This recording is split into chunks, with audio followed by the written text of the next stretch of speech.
안녕하세요. 저는 강민석이라고 합니다. 42살, 종합건설회사 상무이사로 일하고 있습니다. 정말 끔찍했던 제 이야기 좀 들어주세요.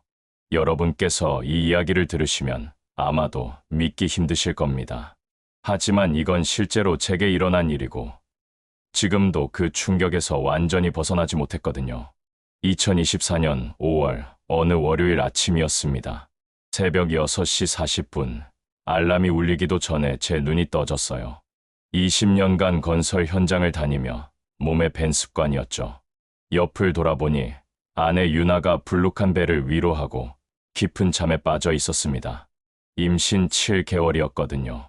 저는 조심스럽게 손을 뻗어 유나의 배를 살짝 쓰다듬었습니다. 뱃속에서 꿈틀거리는 작은 움직임이 손끝으로 전해져 왔어요. 입가에 미소가 번졌습니다.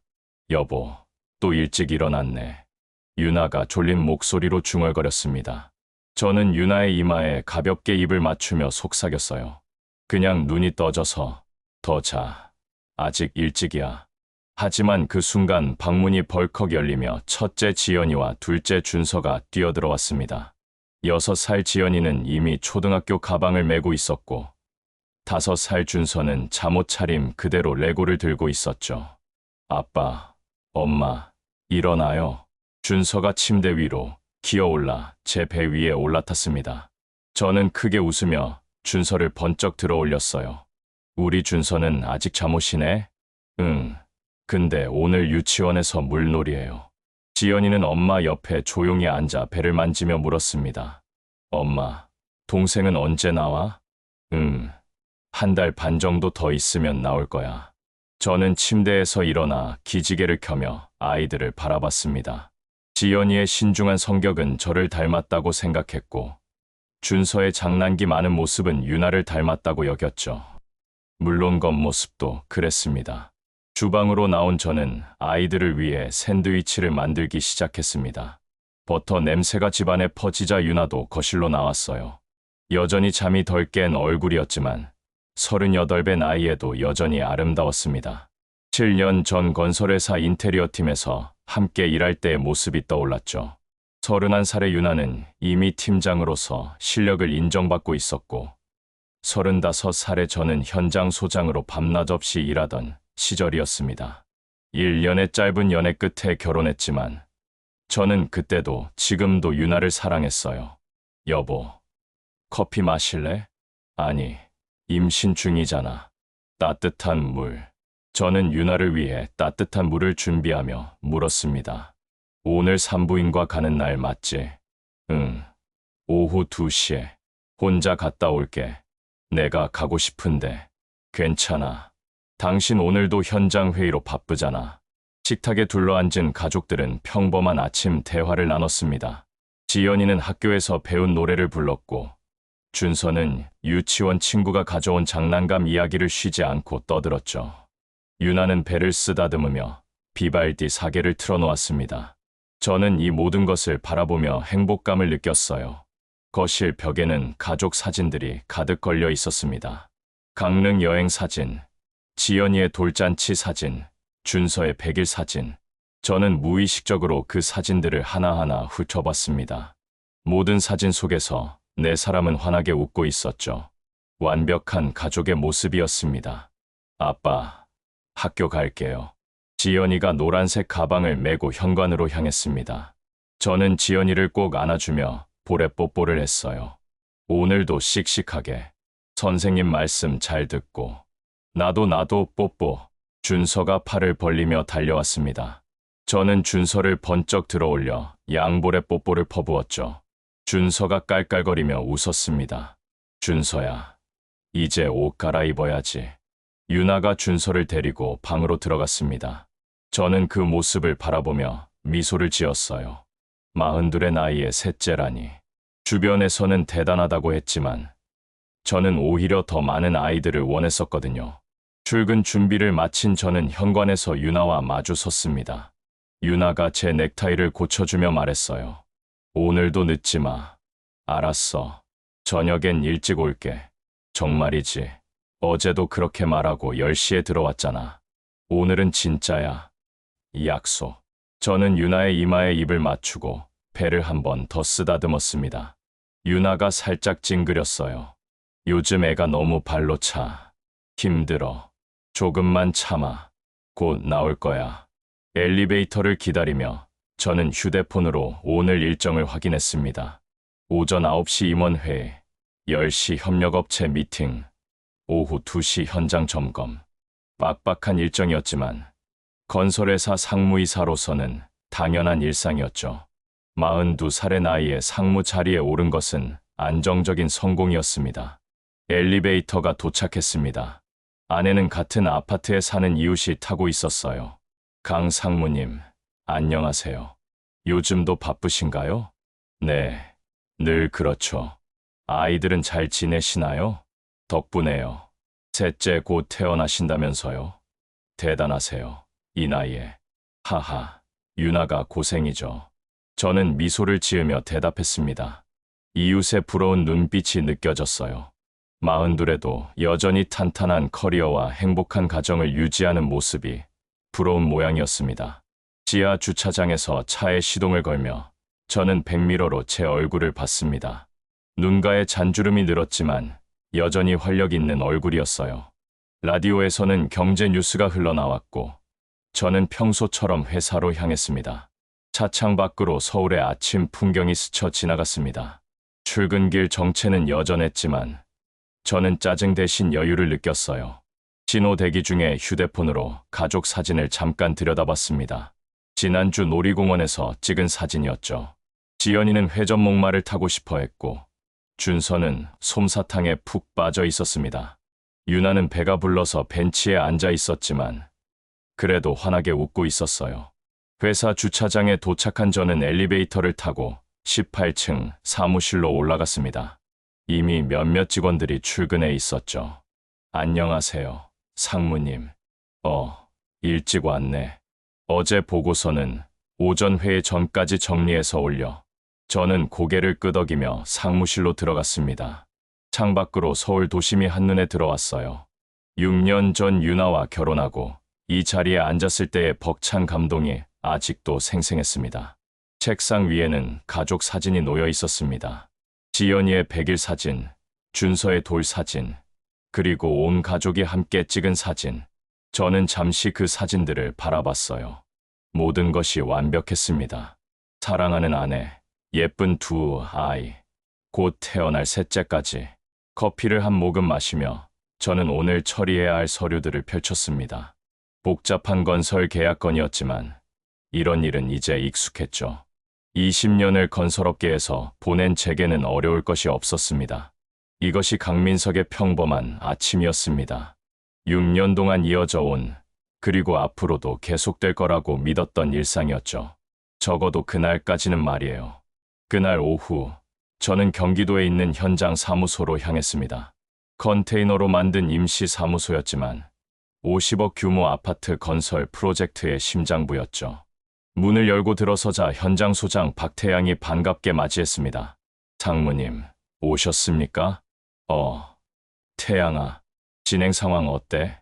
박태양, 33의 젊은 현장 소장이었습니다. 3년 전 제가 직접 영입한 인재였죠. 성실하고 꼼꼼한 성격의 현장 관리 능력도 뛰어났어요. 제가 가장 아끼는 부하 직원이었습니다. 순조롭습니다. 다음 주면 3층 골 쪽까지 완료될 것 같습니다. 태양이 도면을 펼치며 설명했습니다. 저는 고개를 끄덕이며 도면을 살폈어요. 태양의 보고는 언제나 정확했거든요. 좋아. 그런데 태양아, 너 요즘 안색이 안 좋아 보이는데? 그냥 좀 피곤해서요. 괜찮습니다. 태양이 어색하게 웃으며 고개를 저었습니다. 뭔가 마음에 걸리는 게 있어 보였지만 저는 깊이 묻지 않았어요. 현장 일이 바쁠 때였으니까요. 회의를 마치고 서울로 돌아오는 차 안에서 저는 문득 태양에 대해 생각했습니다. 3년 전 처음 만났을 때부터 뭔가 익숙한 느낌이 들었었어요. 나중에 알고 보니 7년 전 같은 회사 디자인팀에 있었더군요. 유나가 팀장으로 있을 때요. 그래, 그때 인턴이었구나. 유나에게 물어봤을 때 유나가 그렇게 대답했던 기억이 났습니다. 별로 친하지 않았다고 했죠. 그래서 저도 더 이상 신경 쓰지 않았었습니다. 저녁 7시가 조금 넘어 집에 도착했습니다. 유나는 거실 소파에 앉아 인테리어 잡지를 보고 있었고, 아이들은 각자 방에서 놀고 있었죠. 여보, 왔어? 응, 오늘은 일찍 왔지? 저는 넥타이를 풀며 유나 옆에 앉았습니다. 유나가 잡지를 덮고 저를 바라봤어요. 산부인과는 어땠어? 응, 아기 건강하대. 다 잘 크고 있어. 다행이네. 힘들지 않았어? 괜찮아. 익숙해. 그때 유나의 핸드폰이 울렸습니다. 유나는 화면을 확인하더니 잠시 망설이는 표정을 지었어요. 그리고는 일어서며 말했습니다. 잠깐만. 전화 좀 받을게. 유나는 안방으로 들어가며 문을 닫았습니다. 저는 무심코 그 모습을 지켜봤어요. 예전에도 몇 번 그런 적이 있었죠. 누구랑 통화하는지 물어보면 늘 친구라고만 대답했습니다. 저는 별로 신경 쓰지 않으려 했지만 왠지 마음 한구석이 불편했어요. 그때 지연이가 거실로 나왔습니다. 손에는 숙제 공책을 들고 있었죠. 아빠, 숙제 도와주세요. 그래, 우리 지연이 무슨 숙제인데? 저는 지연이를 무릎에 앉히고 공책을 들여다봤습니다. 우리 가족이라는 제목의 그림 그리기 숙제였어요. 아빠, 나 그림 못 그리는데 어떡해? 괜찮아. 마음 가는 대로 그리면 돼. 우리 가족은 누가 있지? 아빠, 엄마, 나, 준서 오빠, 그리고 동생. 지연이가 손가락을 꼽으며 세었습니다. 저는 지연이의 머리를 쓰다듬으며 웃었어요. 그래, 맞아. 우리는 5 식구야. 지연이가 크레파스로 그림을 그리기 시작했습니다. 저는 무심코 지연이의 얼굴을 자세히 들여다봤어요. 큰 눈, 오뚝한 코, 작은 입술. 유나를 많이 닮았다고 늘 생각했는데 오늘은 왠지 낯설게 느껴졌습니다. 저를 닮은 곳이 있나 찾아봤지만 잘 모르겠더군요. 아이들은 엄마를 더 많이 닮는다고 하잖아. 저는 스스로에게 그렇게 말하며 생각을 떨쳐냈습니다. 그때 준서가 뛰어나왔어요. 작은 손거울을 들고 있었죠. 아빠, 나 봐. 내 눈이랑 아빠 눈이랑 다르게 생겼어. 준서가 거울을 제 앞에 들이밀었습니다. 저는 거울 속에 제 눈과 준서의 눈을 번갈아 봤어요. 확실히 달랐습니다. 준서의 눈은 둥글고 큰 편이었고 제 눈은 길쭉한 편이었죠. 잠시 침묵이 흘렀습니다. 그래, 준서는 엄마 눈을 닮았나 보네. 저는 억지로 웃으며 대답했어요. 하지만 마음 한구석에서 작은 의문이 피어올랐습니다. 그때 유나가 안방에서 나왔습니다. 표정이 조금 굳어 있었어요. 누구 전화였어? 아, 그냥 옛날 회사 동료. 별일 아니야. 유나는 화제를 돌리듯 빠르게 말했습니다. 너희들, 이제 씻고 잘 준비해야지. 아이들이 욕실로 향하자 저는 거실 벽에 걸린 가족 사진들을 정리하기 시작했습니다. 액자 하나를 손에 들고 유심히 들여다봤어요. 작년 봄에 찍은 사진이었죠. 벚꽃나무 아래 찍은 가족 사진. 저는 사진 속 아이들의 얼굴을 자세히 살펴봤습니다. 뭔가 이상한 느낌이 들었어요. 설명할 수 없는 위화감 같은 거. 내가 왜 이러지? 저는 고개를 저으며 액자를 제자리에 놓았습니다. 의심하면 안 된다고. 가족을 의심하는 건 잘못된 일이라고 스스로에게 말했죠. 여보, 뭐해? 유나가 물었습니다. 저는 뒤돌아보며 대답했어요. 아니야, 그냥 사진 정리 좀. 옛날 사진도 있네. 우리 처음 만났을 때. 유나가 말을 멈췄습니다. 표정이 순간 경직됐어요. 왜? 무슨 생각해? 아니야, 그냥 옛날 얘기하기 싫어. 유나는 늘 그랬습니다. 과거 얘기를 꺼내면 화제를 돌리거나 자리를 피했죠. 처음엔 그냥 성격이려니 했는데 6년이 지난 지금도 여전했습니다. 저는 유나의 과거에 대해 아는 게 별로 없었어요. 부모님은 일찍 돌아가셨다고 했고 형제자매도 없다고 했죠. 친구들도 거의 없는 것 같았습니다. 밤 10시 아이들이 모두 잠든 후 저는 침실로 들어갔습니다. 유나는 이미 누워 있었어요. 저는 조심스럽게 이불을 들추고 누웠죠. 어둠 속에서 유나의 숨소리가 들렸습니다. 규칙적이고 평온한 숨소리였어요. 저는 천장을 바라보며 생각에 잠겼습니다. 오늘 지연이가 한 질문이 계속 머릿속을 맴돌았어요. 우리 가족은 누가 있지? 저는 옆으로 몸을 돌려 유나의 얼굴을 바라봤습니다. 달빛에 비친 유나의 옆모습이 아름다웠어요. 하지만 왠지 낯설게 느껴졌습니다. 저는 조용히 일어나 아이들 방으로 갔습니다. 지연이와 준서가 나란히 자고 있었어요. 저는 아이들의 잠든 얼굴을 하나씩 바라봤습니다. 지연이의 둥근 얼굴, 준서의 오뚝한 코, 제가 닮은 곳을 찾으려 애썼지만 찾기 어려웠어요. 내가 왜 이러지? 저는 고개를 저으며 방을 나왔습니다. 거실로 나와 물을 한 잔 마시고 창밖을 바라봤어요. 도시의 불빛들이 반짝이고 있었습니다. 평화로운 밤이었죠. 하지만 제 마음속에는 작은 파문이 일고 있었습니다. 다시 침실로 돌아온 저는 유나 옆에 조용히 누웠습니다. 유나가 잠결에 몸을 뒤척이며 제 쪽으로 돌아 누웠어요. 임신한 배가 불룩 나와 있었습니다. 저는 조심스럽게 손을 올려놓았어요. 뱃속에서 아기가 꿈틀거렸습니다. 셋째가 태어나면 더 행복해질 거야. 늘 그렇게 생각해왔는데 왜 이렇게 마음이 불안한 걸까요? 저는 유나의 잠든 얼굴을 바라봤습니다. 6년을 함께 살았지만 갑자기 유나가 낯선 사람처럼 느껴졌어요. 내가 유나에 대해 얼마나 알고 있을까? 저는 눈을 꼭 감았습니다. 하지만 잠은 쉽게 오지 않았습니다. 무언가 알 수 없는 불안감이 가슴 한구석에서 꿈틀거렸어요. 그날 밤, 저는 오랫동안 잠들지 못했습니다.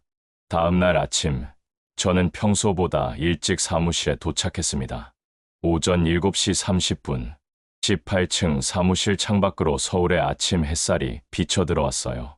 저는 에너지 드링크를 마시며 지난 20년을 되돌아봤습니다. 건축학과를 졸업하고 건설회사에 입사한 게 벌써 20년 전이었죠. 처음엔 막내 현장 직원으로 밤낮 없이 일했습니다. 아파트 건설, 상가 시공, 토목공사, 어떤 일이든 가리지 않고 맡았어요. 그 노력 덕분에 42이라는 비교적 젊은 나이에 상무이사가 될 수 있었습니다. 연봉도 상당했죠. 목동의 42평 아파트, 국산 대형 세단, 아이들 교육비, 경제적으로는 부족함이 없었습니다. 일찍 오셨네요, 상무님. 문을 열고 들어온 건 현장 관리팀 김 과장이었습니다. 저보다 5살 어린 37살, 성실하고 똑똑한 직원이었죠. 김 과장, 어제 보고서 검토했어? 네, 수정사항 반영해서 오전에 올리겠습니다. 김 과장이 자리로 가자 저는 다시 창밖을 바라봤습니다. 7년 전이 떠올랐어요. 당시 35살이었던 저는 현장 소장이었고 31살의 유나는 본사 인테리어 팀 팀장으로 일하고 있었죠. 유나는 유능했습니다. 복잡한 설계 관리는 물론 영어도 능통했어요. 무엇보다 아름다웠죠. 회사 내에서도 많은 남자들의 시선을 받았습니다. 저와 유나가 가까워진 건 자연스러운 일이었어요. 현장과 본사를 오가며 일할 때가 많았고 함께 저녁을 먹는 일도 잦았죠. 처음엔 단순한 동료였지만 어느새 서로에게 특별한 존재가 되었습니다. 1년의 연애 끝에 결혼했어요. 유나는 결혼과 동시에 회사를 그만뒀습니다. 애 낳고 키우는 게 내 꿈이야. 유나가 그렇게 말했을 때 저는 행복했습니다. 혼전 임신으로 결혼 9개월 만에 지연이가 태어났고 2년 후 준서가 태어났죠. 유나는 헌신적인 엄마였어요. 아이들을 위해 모든 걸 바쳤습니다. 점심시간이 되자 저는 집으로 전화를 걸었습니다. 여보, 나야. 오늘 병원 또 가야 하지? 응. 오후에 정기 검진 있어. 아기는 잘 있고? 응. 잘 있어. 근데 여보. 왜? 아니야. 아무것도 아니야. 유나의 목소리가 뭔가 망설이는 듯 했지만 저는 깊이 묻지 않았어요. 그래. 조심해서 다녀와. 나 현장 가야 돼서 먼저 끊을게. 전화를 끊고 나서 저는 이상한 느낌을 지울 수 없었습니다. 유나의 목소리에서 뭔가 숨기는 듯한 기색이 느껴졌거든요. 오후 2시, 저는 경기도 현장으로 향했습니다. 차 안에서 라디오를 들으며 가는데 문득 지난밤 일이 떠올랐어요. 유나가 안방으로 들어가 받았던 전화. 회사 동료라고 했지. 하지만 유나는 6년 전 회사를 그만뒀습니다. 그렇게 자주 연락할 동료가 있을까요? 현장에 도착하자 박태양이 반갑게 맞이했습니다. 상무님, 진행 상황 보러 오셨습니까? 응. 3층 골조 어떻게 됐어? 예정대로 진행 중입니다. 와서 보시죠. 태양과 함께 현장을 둘러보며 저는 문득 물어봤습니다. 태양아, 너 우리 유나랑 같은 팀이었다며? 7년 전에 태양의 얼굴이 순간 굳어지는 게 보였습니다. 아, 네. 그때 인턴이었습니다. 유나 얘기 자주 해? 아니요. 거의 연락 안 합니다. 팀장님이셨으니까 제가 감히. 태양이 어색하게 웃으며 말을 흐렸습니다. 뭔가 불편해하는 기색이 역력했어요. 저는 더 이상 묻지 않았습니다. 하지만 태양의 반응이 계속 신경 쓰였죠. 저녁 7시쯤 집에 도착했습니다. 유나는 소파에 앉아 태블릿으로 뭔가를 보고 있었어요. 제가 들어서자 황급히 화면을 껐습니다. 여보, 왔어? 일찍 왔네. 응, 오늘은 현장 일이 일찍 끝나서. 뭐 보고 있었어? 아, 그냥 인테리어 자료 좀. 유나의 대답이 자연스럽지 않았습니다. 저는 소파에 앉으며 물었어요. 병원은 어땠어? 응, 다 괜찮대. 아기도 건강하고 힘들지 않았어. 혼자 가서. 괜찮아. 익숙해. 그때 유나의 핸드폰이 울렸습니다. 유나는 화면을 확인하더니 또다시 안방으로 들어갔어요. 이번에는 문을 잠그는 소리까지 들렸습니다. 저는 가만히 앉아 있다가 조용히 안방 문 앞으로 다가갔습니다. 유나의 목소리가 희미하게 들렸어요. 알았어. 조심할게. 응, 나도. 누구와 통화하는 걸까요? 저는 가슴이 답답했습니다. 잠시 후 유나가 나왔을 때 저는 물었습니다. 누구였어? 친구. 무슨 친구? 그냥 옛날 회사 친구. 왜 그래? 무슨 일 있어? 유나가 오히려 날카롭게 물었습니다. 저는 고개를 저었어요. 아니야, 그냥.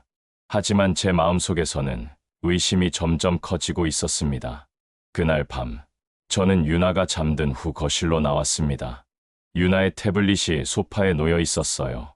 저는 잠시 망설이다가 화면을 켰습니다. 비밀번호가 걸려 있었습니다. 저는 유나 생일을 입력했지만 틀렸어요.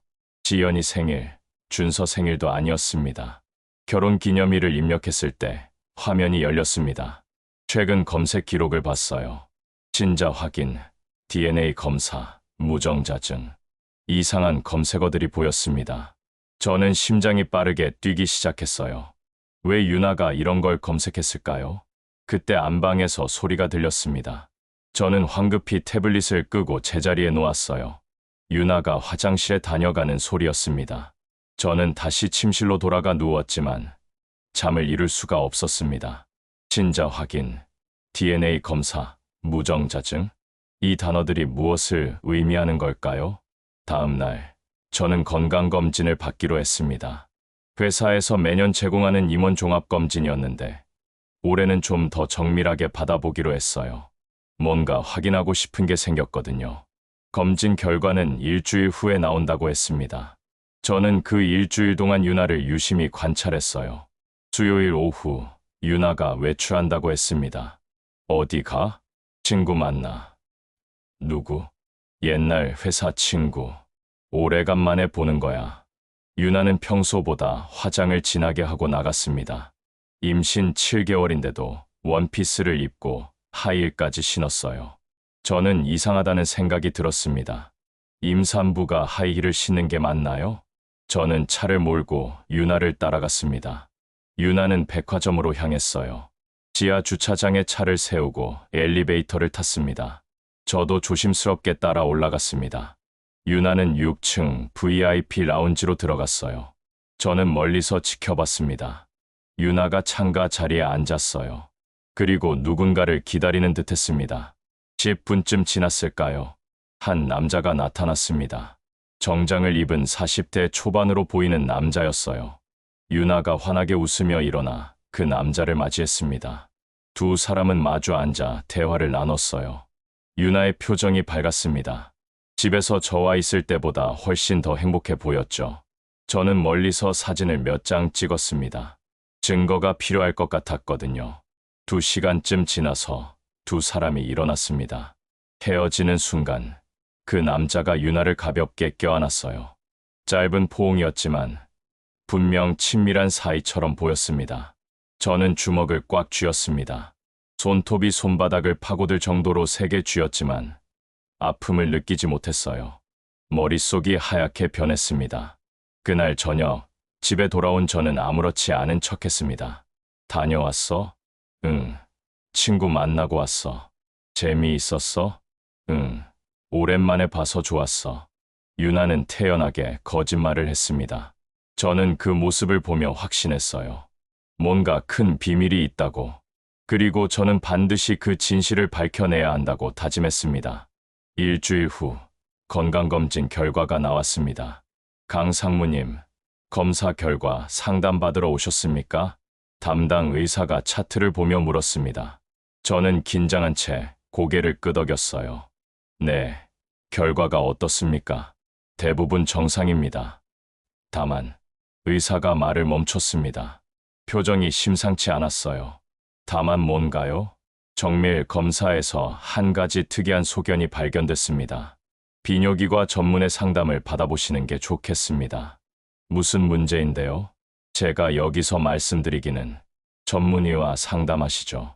저는 불안한 마음으로 비뇨기과를 찾았습니다. 강남에 있는 타워빌딩 12층이었죠. 강민석 상무님, 들어오세요. 비뇨기과 전문의는 50대 초반의 남자 의사였습니다. 온화한 인상이었지만 표정은 진지했어요. 검진 결과를 보니 호르몬 수치가 좀 특이합니다. 특이하다니요? 추가 검사가 필요할 것 같습니다. 정액 분석 검사를 받아보시겠습니까? 그게 뭔가요? 정자 상태를 확인하는 검사입니다. 상무님 나이면 한 번쯤 받아보시는 게 좋습니다. 저는 잠시 망설였습니다. 유나의 태블릿에서 봤던 검색어가 떠올랐어요. 무정자증. 알겠습니다. 검사 받겠습니다.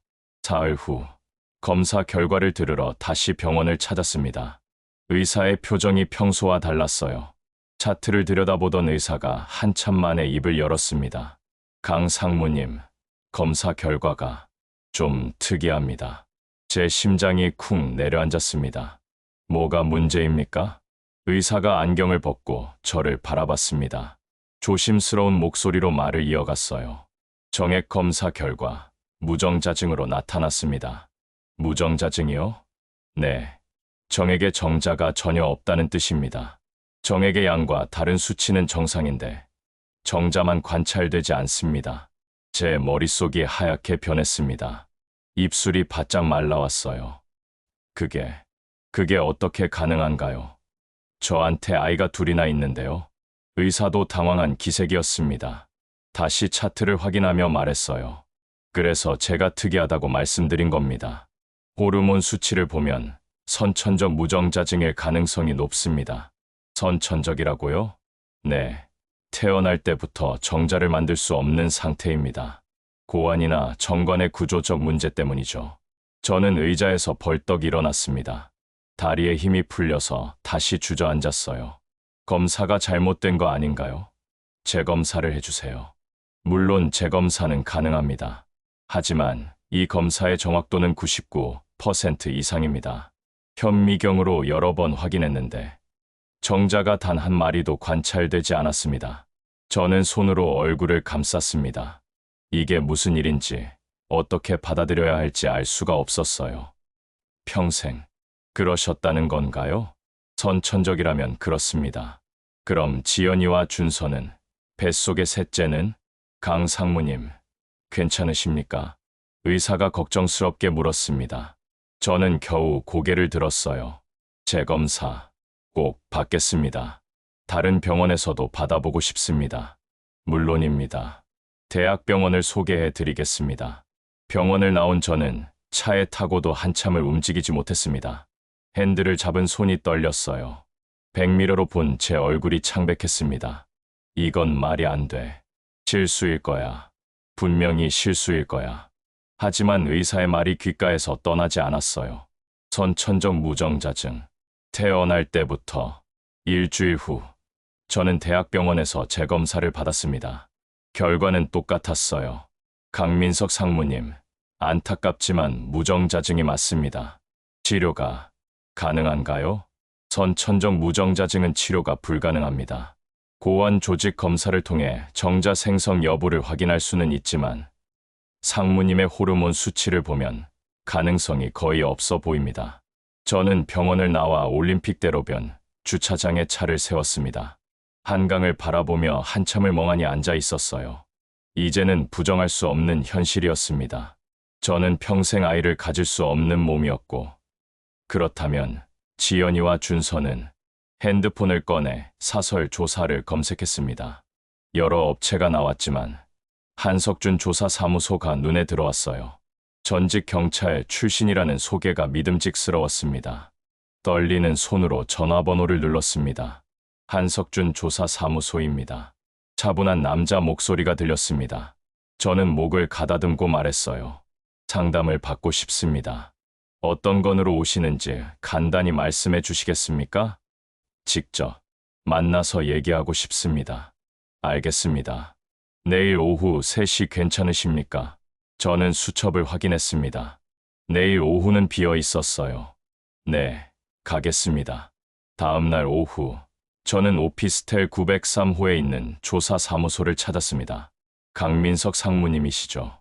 기다리고 있었습니다. 50대 초반으로 보이는 남자가 저를 맞이했습니다. 한석준이었죠.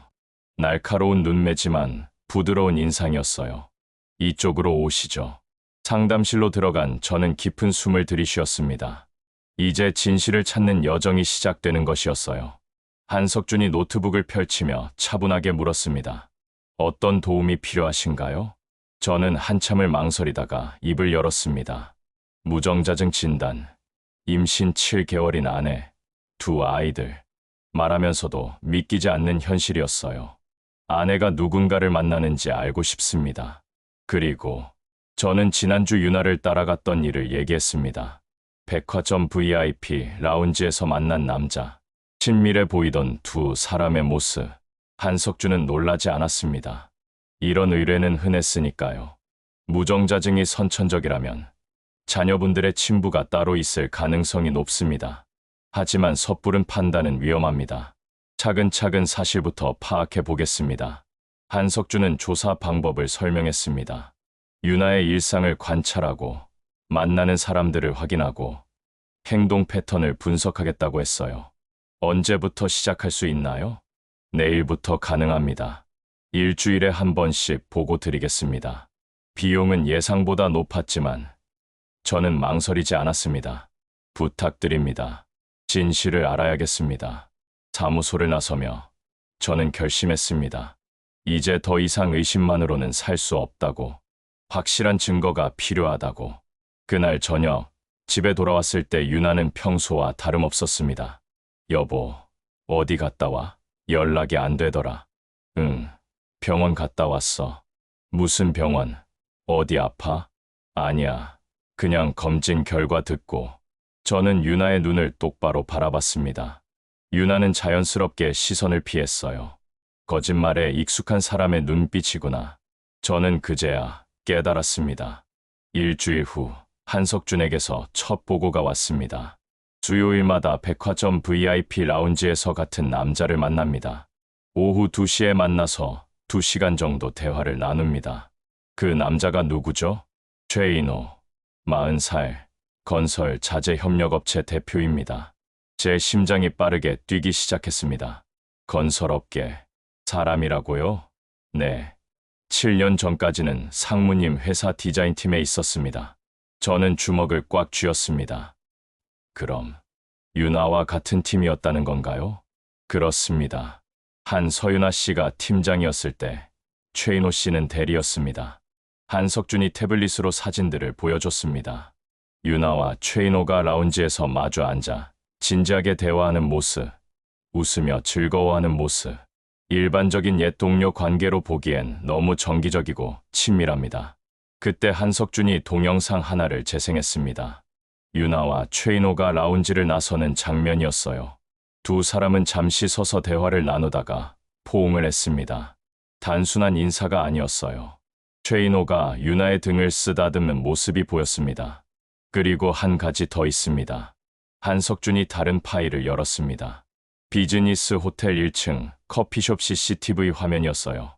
지난주 금요일 두 사람이 호텔 커피숍에서 만났습니다. 화면 속에서 유나와 최인호가 소파에 나란히 앉아 있었습니다. 임신으로 배가 나온 유나를 최인호가 조심스럽게 부축하는 모습도 보였어요. 방으로 올라간 건 아니고 커피숍에서 30분 정도 대화하다가 헤어졌습니다. 저는 더 이상 듣고 싶지 않았습니다. 계속 조사해 주세요. 더 많은 증거가 필요합니다. 알겠습니다. 그날 밤 저는 잠들 수 없었습니다. 유나는 옆에서 평온하게 자고 있었지만 저는 그 얼굴을 참아 볼 수가 없었어요.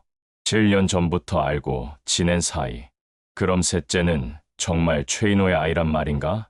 하지만 지연이와 준서는 그 아이들의 아버지는 누구일까? 저는 거실로 나와 가족 사진들을 바라봤습니다. 행복해 보이는 네 사람. 아니, 곧 5이 될 가족. 하지만 이게 진짜 가족일까? 이틀 후 한석준에게서 또 연락이 왔습니다.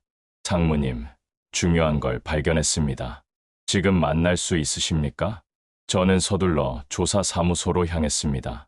뭘 발견했습니까? 한석준이 노트북 화면을 돌려 보여줬습니다. 아파트 출입 기록이었어요. 이건 6년 전 상무님이 사셨던 원룸 오피스텔 출입 기록입니다. 관리사무소에 백업된 자료 속에서 어렵게 구했습니다. 화면을 자세히 보니 제 눈이 커졌습니다. 이건, 네, 박태양 현장 소장입니다. 화면 속에는 유나가 임신한 몸으로 오피스텔에서 나오는 모습이 보였습니다. 지연이를 임신했을 때였죠. 그런데 그 옆에 있는 남자가 박태양이었습니다. 이게 어떻게 된 겁니까? 더 있습니다. 한석준이 다른 사진들을 보여줬습니다. 7년 전 회사 송년회 사진들이었어요. 이건 상무님 회사 디자인팀 송년회 사진입니다. 인사팀에서 구했습니다. 사진 속에 유나와 박태양이 나란히 앉아 있었습니다. 테이블 아래로 손을 잡고 있는 게 보였어요. 저는 다리에 힘이 풀렸습니다. 박태양이 유나와 당시 박태양 씨는 인턴이었지만 한서윤아 씨와 특별한 사이였던 것 같습니다. 한석준이 녹음 파일을 재생했습니다. 여자 목소리가 들렸어요. 유나 언니랑 태양 씨는 공공연한 비밀이었어요.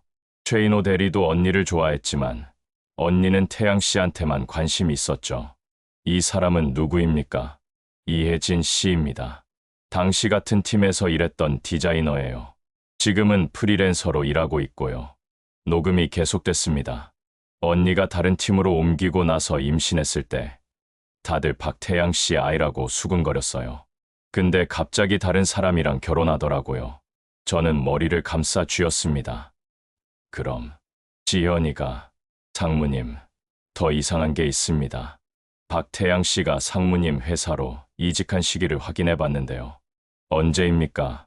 지연 양이 태어나고 석 달 후입니다. 그리고 상무님께서 직접 스카우트 하셨죠. 저는 기억을 떠올렸습니다. 맞았어요. 유나가 은근히 태양을 추천했었죠. 능력 있는 후배가 있는데 한번 만나보라고. 그럼 준서는? 한석준이 다른 자료를 보여줬습니다.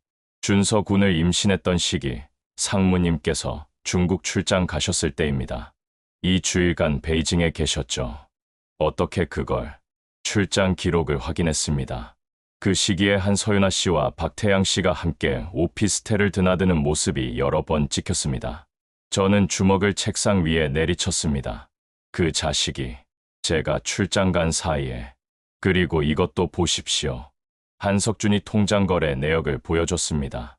박태양 씨가 한서윤아 씨에게 매달 150만 원씩 송금한 기록입니다. 6년 동안이요. 뭐라고요? 명목은 개인 대출 상환이라고 되어 있는데 실제로는 양육비. 제가 말을 끊었습니다. 한석준이 고개를 끄덕였어요. 그럴 가능성이 높습니다. 저는 의자에 주저앉았습니다. 모든 퍼즐 조각이 맞춰지고 있었어요. 유나는 7년 전부터 박태양과 연인이었습니다. 임신을 하자 태양의 부모가 반대했고 유나는 저에게 접근했죠. 저를 속여 결혼했고 지연이를 낳았습니다. 그리고 제가 출장 간 사이 다시 태양을 만나 준서를 임신했어요. 태양을 제 회사로 데려와 감시하면서 양육비를 받았죠. 그러다 최인호와 불륜을 저지르고 셋째를 임신했습니다. 장모님, 괜찮으십니까? 한석준이 걱정스럽게 물었습니다. 저는 고개를 들었어요. 박태양, 그 자식을 만나야겠습니다. 지금은 감정적으로 행동하시면 안 됩니다. 아닙니다. 만나서 직접 확인해야겠습니다. 자백을 받아내야 해요. 저는 자리에서 일어났습니다. 그날 저녁, 저는 박태양에게 전화를 걸었습니다. 태양아, 오늘 저녁에 시간 있어. 술 한잔하자. 네. 갑자기요? 응. 너랑 할 얘기가 좀 있어서. 알겠습니다. 상무님. 우리는 회사 근처 조용한 술집에서 만났습니다. 태양은 평소처럼 밝은 표정이었어요. 상무님, 무슨 일이십니까? 저는 소주잔을 채우며 물었습니다. 태양아, 너 우리 지연이 봤을 때 뭐 느낀 거 없어? 태양의 얼굴이 순간 굳어졌습니다. 네, 무슨 말씀이신지. 지연이가 누구 닮은 것 같아? 태양이 술잔을 든 손이 미세하게 떨렸어요. 글쎄요. 상무님을 닮은 것 같은데요. 저는 태양의 눈을 똑바로 봤습니다. 태양이 시선을 피했어요. 태양아, 너 유나 알았지? 예전부터.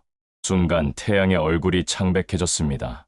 입술이 파르르 떨렸어요. 상무님, 그게 다 알아. 7년 전부터 너희가 어떤 사이였는지. 태양이 벌떡 일어섰다가 다시 주저앉았습니다. 머리를 감싸 쥐었어요. 언제부터 아셨습니까? 이제야 알았어.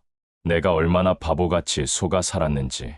저는 주머니에서 출입 기록 사진을 꺼내 테이블 위에 놓았습니다. 6년 전 내가 우리 집에 드나들던 거.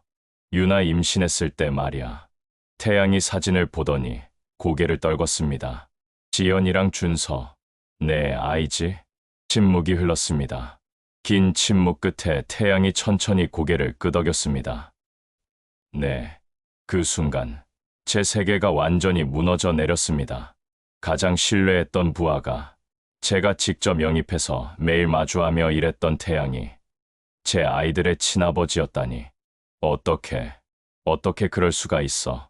제 목소리가 갈라졌습니다. 태양이 울먹이며 말했어요. 죄송합니다. 정말 죄송합니다. 죄송하다고 6년을 속였는데 저도 유나한테 이용당했습니다. 임신했다고 할 때 저는 책임지려고 했어요. 부모님께 말씀드렸는데 집안에서 난리가 났습니다. 인턴이 팀장이랑. 그래서 유나가 괜찮다고 했어요. 다른 방법이 있다고. 그리고 얼마 후에 상무님과 결혼한다고 통보했습니다. 제 주먹이 저절로 쥐어졌습니다. 그럼 준서는? 제가 지연이를 보고 싶었습니다. 한 번만이라도.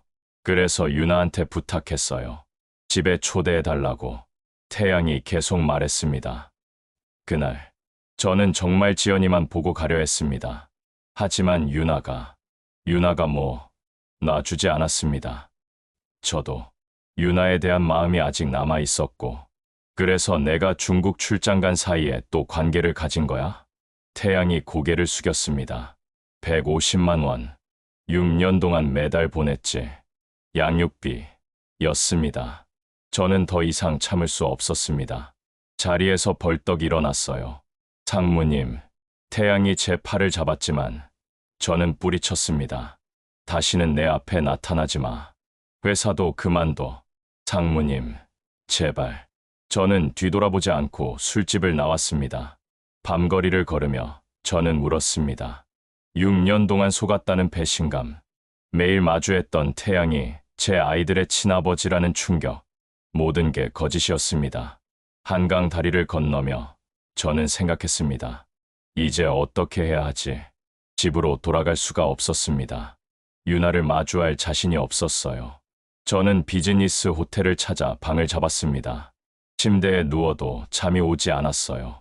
천장을 바라보며 6년간의 결혼 생활을 되짚어 봤습니다. 모든 순간이 거짓이었다는 생각에 가슴이 찢어지는 것 같았어요. 새벽 4시, 유나에게서 문자가 왔습니다. 어디야? 왜 안 들어와? 애들이 아빠 찾아. 저는 핸드폰을 던져버리고 싶었습니다. 애들이 아빠를 찾는다고? 나는 그 아이들의 아빠가 아닌데. 다음 날 아침, 저는 결심했습니다. 유나를 직접 대면하기로, 그리고 모든 진실을 폭로하기로. 호텔에서 나온 저는 회사로 향하지 않았습니다. 대신 다시 한석준의 사무소로 갔어요. 상무님, 안색이 많이 안 좋으십니다. 어젯밤 박태양을 만났습니다. 자백을 받았어요. 저는 어젯밤 있었던 일을 한석준에게 얘기했습니다. 한석준은 고개를 끄덕이며 들었어요. 이제 법적 대응을 준비하셔야 합니다. 네, 알고 있습니다. 변호사를, 아니, 법무사를 소개해 주실 수 있습니까? 제가 아는 분이 있습니다. 이혼 전문 법무사인데 승소율이 95%입니다. 바로 연락 부탁드립니다. 그날 오후, 저는 김여진 법무사를 만났습니다. 40대 후반의 여성이었는데 날카로우면서도 따뜻한 인상이었어요. 무정자증 진단서가 있으시면 친생부인 소송이 가능합니다. 친생부인이요? 네. 혼인 관계 중에 태어난 자녀는 법적으로 친생 추정을 받습니다. 하지만 생물학적으로 친자가 아님을 증명하면 그 추정을 뒤집을 수 있어요. 그럼 양육비는? 친자가 아닌 것으로 확정되면 향후 양육비 지급 의무는 없습니다. 하지만 소송이 길어질 수 있어요. 상대방이 끝까지 버티면 1년은 걸릴 수 있습니다. 김여진 법무사가 서류를 정리하며 말했습니다. 그리고 한서윤아 씨를 상대로 손해배상 청구도 가능합니다. 6년간 기망했으니까요. 박태양도 가능합니까? 물론입니다. 공동 불법 행위자로 청구할 수 있어요. 저는 고개를 끄덕였습니다. 최인호라는 사람도 있습니다. 유나와 지금 불륜 관계고 셋째 아이의 아버지일 가능성이 높아요. 그 사람 부인이 있습니까? 네, 기혼자입니다. 그럼 부인이 한서윤아 씨를 상대로 별도의 손해배상 소송을 제기할 수 있습니다. 김여진 법무사가 웃으며 말했습니다. 한서윤아 씨는 삼중고에 빠지게 되는 거죠. 저는 씁쓸하게 웃었습니다. 내일 당장 준비를 시작하겠습니다. 사무소를 나서며 저는 최인호 부인에게 익명으로 제보하기로 했습니다. 한석준이 수집한 사진들과 동영상을 USB에 담아 택배로 보냈어요. 이틀 후 한석준에게서 연락이 왔습니다. 최인호 부인이 한서윤아 씨에게 전화를 걸었습니다. 욕설이 오갔고 민사소송을 준비한다고 하더군요. 좋습니다. 저는 차갑게 대답했습니다. 그날 저녁 저는 처음으로 집에 들어갔습니다. 사흘 만이었어요. 유나가 황급히 현관으로 나왔습니다. 여보, 어디 있었어? 연락도 안 되고. 걱정했잖아. 유나의 목소리에는 분노와 불안이 섞여 있었습니다. 우리 얘기 좀 해야겠어. 저는 차갑게 말하며 거실로 들어갔습니다. 유나가 따라 들어왔어요. 무슨 일이야? 왜 이래? 앉아. 유나가 소파에 앉았습니다. 저는 유나를 똑바로 바라보며 말했어요. 나 무정자증이래. 유나의 얼굴이 순간 하얗게 변했습니다. 뭐라고? 선천적 무정자증. 평생 정자가 없었대.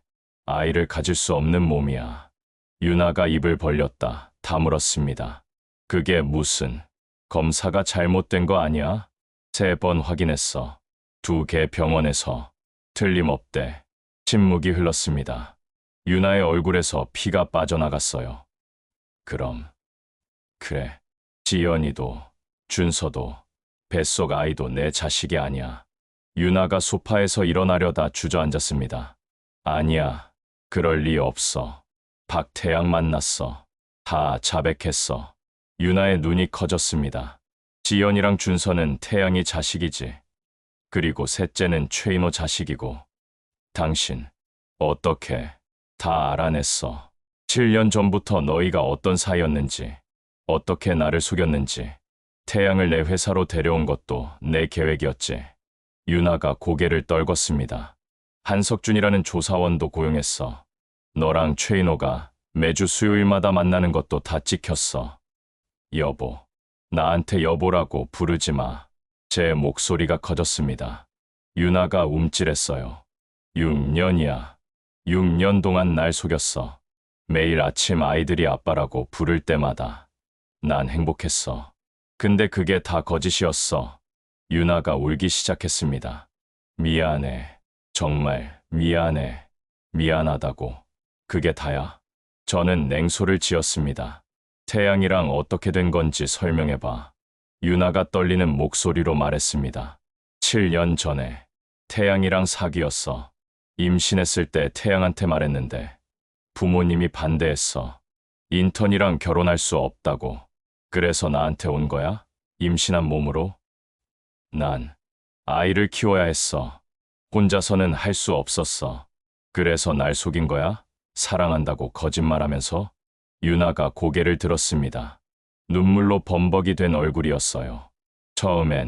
처음엔 그랬어. 하지만 나중엔 정말 당신을 사랑했어. 사랑. 그게 사랑이야? 저는 비웃었습니다.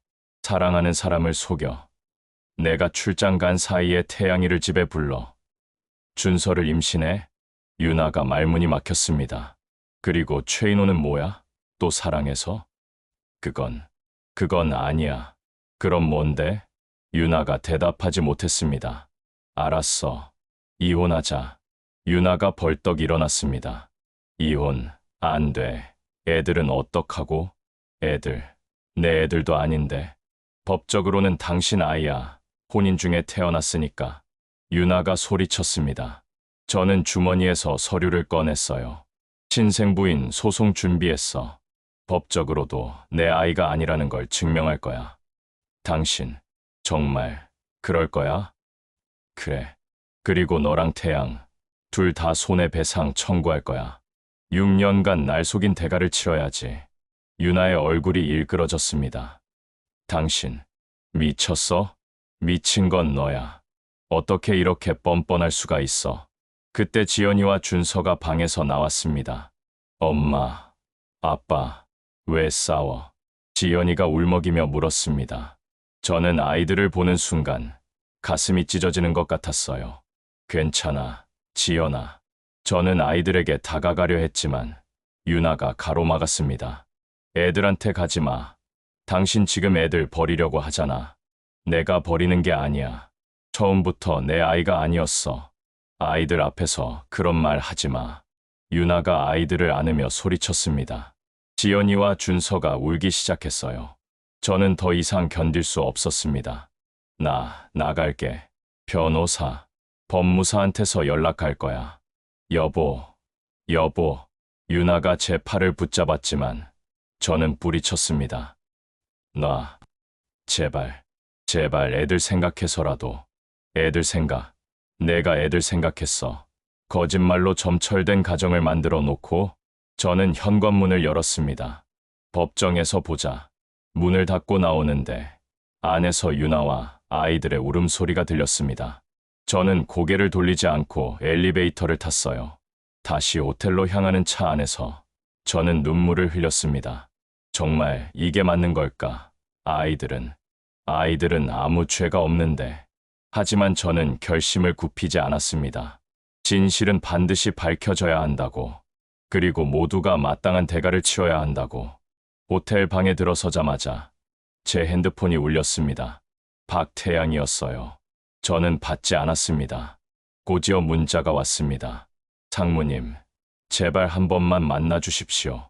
설명할 게 있습니다. 저는 문자를 삭제했습니다. 다음 날 아침 회사 대표이사를 찾아갔습니다. 대표님, 박태양에 대해 말씀드릴 게 있습니다. 저는 모든 사실을 얘기했습니다. 대표이사는 충격받은 표정으로 들었어요. 이럴 수가. 강 상무, 정말 힘드셨겠습니다. 박태양을 징계해 주십시오. 상사의 가정을 파괴한 직원을 그냥 둘 수는 없습니다. 물론입니다. 즉시 인사위원회를 소집하겠습니다. 이틀 후 박태양은 회사에서 해고됐습니다. 그리고 일주일 후 친생부인 소송과 손해배상 청구 소장이 법원에 접수됐어요. 유나와 박태양을 공동 피고로 한 소송이었습니다. 김여진 법무사가 저에게 말했습니다. 온라인 커뮤니티에도 알릴까요? 익명으로요. 그렇게 해주세요. 며칠 후 건설업계 온라인 커뮤니티에 글이 올라왔습니다. 대형 건설사 상무, 부하 직원과 아내의 6년간 불륜 폭로. 실명은 없었지만 업계 사람들은 다 알아봤습니다. 박태양은 다른 건설사에서도 채용을 거부당했어요. 최인호 부인도 유나를 상대로 손해배상 소송을 제기했습니다. 유나는 삼중고에 빠졌습니다. 그날 밤 유나제 시도각국계속에게서 전화가 왔습니다. 저는 받지 않았어요. 문자가 연달아 왔습니다. 제발 한 번만 만나자. 애들이 아빠 보고 싶어 한다. 당신 이러면 안 돼. 우리 가족이잖아. 내가 잘못했어. 용서해줘. 하지만 저는 답장하지 않았습니다. 다음 날 회사에서 박태양을 마주쳤습니다. 정확히는 회사 앞 길에서였어요. 태양은 해고된 후에도 회사 근처를 배회하고 있었던 겁니다. 상무님, 태양이 저를 보고 달려왔습니다. 초췌한 얼굴이었어요. 상무님, 제발 들어주십시오. 할 말 없어. 저는 태양을 지나쳐 가려 했지만 태양이 제 앞을 가로막았습니다.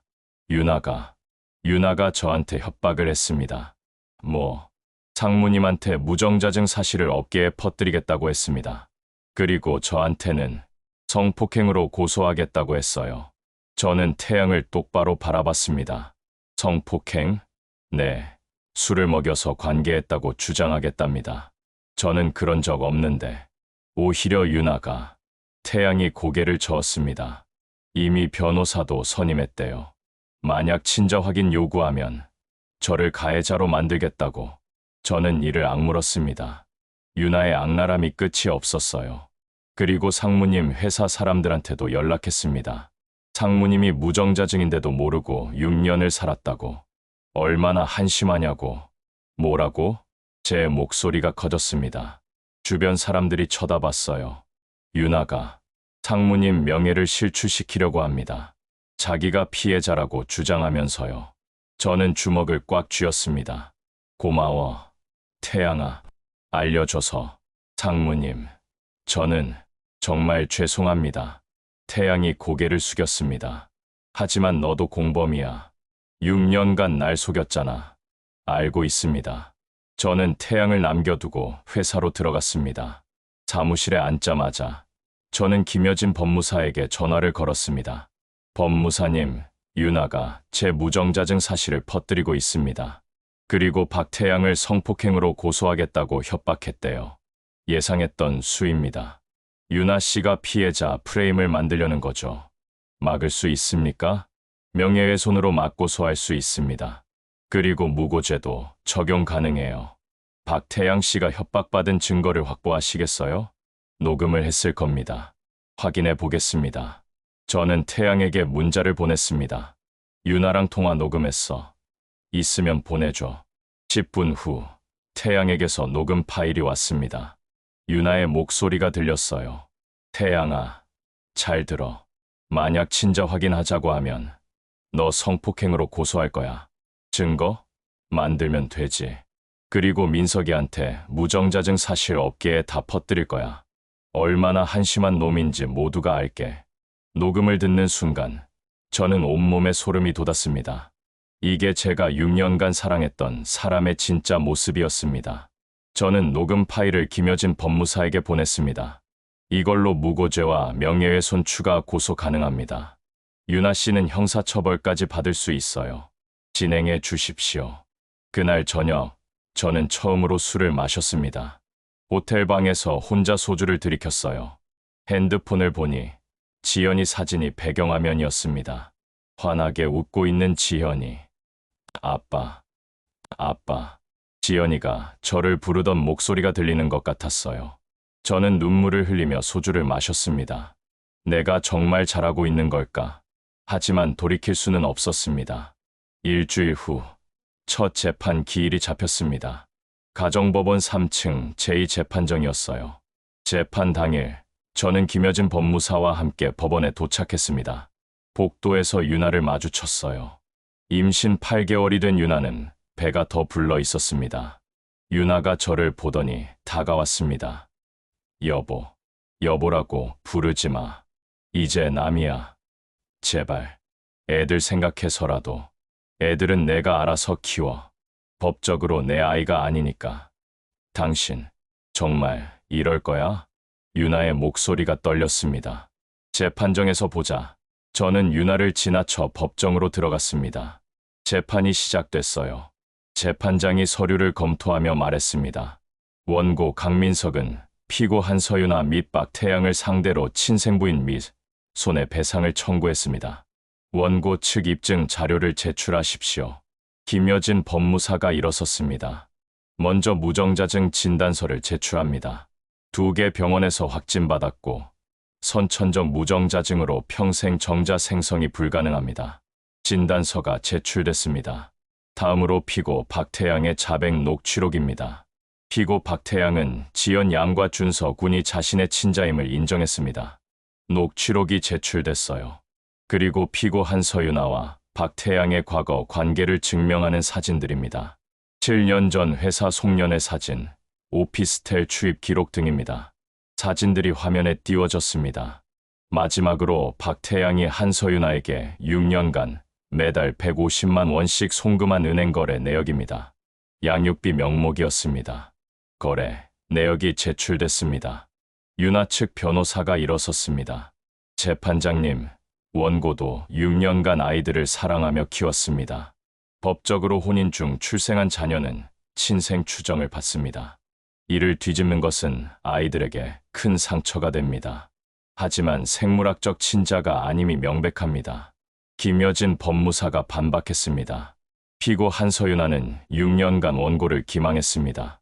혼전 임신 사실을 숨기고 결혼했으며 원고 출장 중 피고 박태양과 관계를 가져 준서 군을 임신했습니다. 이는 명백한 사기 혼인입니다. 재판장이 유나를 보며 물었습니다. 피고 한서유나, 사실입니까? 유나가 일어섰습니다. 떨리는 목소리로 대답했어요. 저는 원고를 사랑했습니다. 지금도 사랑합니다. 질문에 대답하십시오. 박태양과의 관계, 사실입니까? 유나가 입술을 깨물었습니다. 네. 법정이 술렁였습니다. 지연 양과 준서 군이 박태양의 친자입니까? 유나가 대답하지 못했습니다. 침묵이 흘렀어요. 피고, 대답하십시오. 네. 그 순간, 저는 안도와 분노를 동시에 느꼈습니다. 드디어 진실이 법정에서 인정된 것이었어요. 재판장이 다음 질문을 했습니다. 현재 임신 중인 태아의 친부는 누구입니까? 최인호입니다. 최인호는 기혼자입니까? 네. 재판장이 고개를 저으며 서류를 넘겼습니다. 다음 증인, 박태양을 부르십시오. 박태양이 증인석에 섰습니다. 초췌한 얼굴이었어요. 증인은 지연 양과 준서 군의 친부입니까? 네. 6년간 양육비를 보냈습니까? 네. 매달 150만 원씩 보냈습니다. 원고 강민석이 당신을 회사로 영입했을 때 사실을 고백하지 않았습니까? 하지 못했습니다. 왜입니까? 태양이 고개를 숙였습니다. 유나가, 한서유나가 비밀을 지키라고 했습니다. 만약 말하면 상무님께 모든 걸 다 털어놓겠다고. 모든 것이라 함은 제가 먼저 유혹했다고 거짓말하겠다고 했습니다. 유나가 벌떡 일어났습니다. 거짓말이야.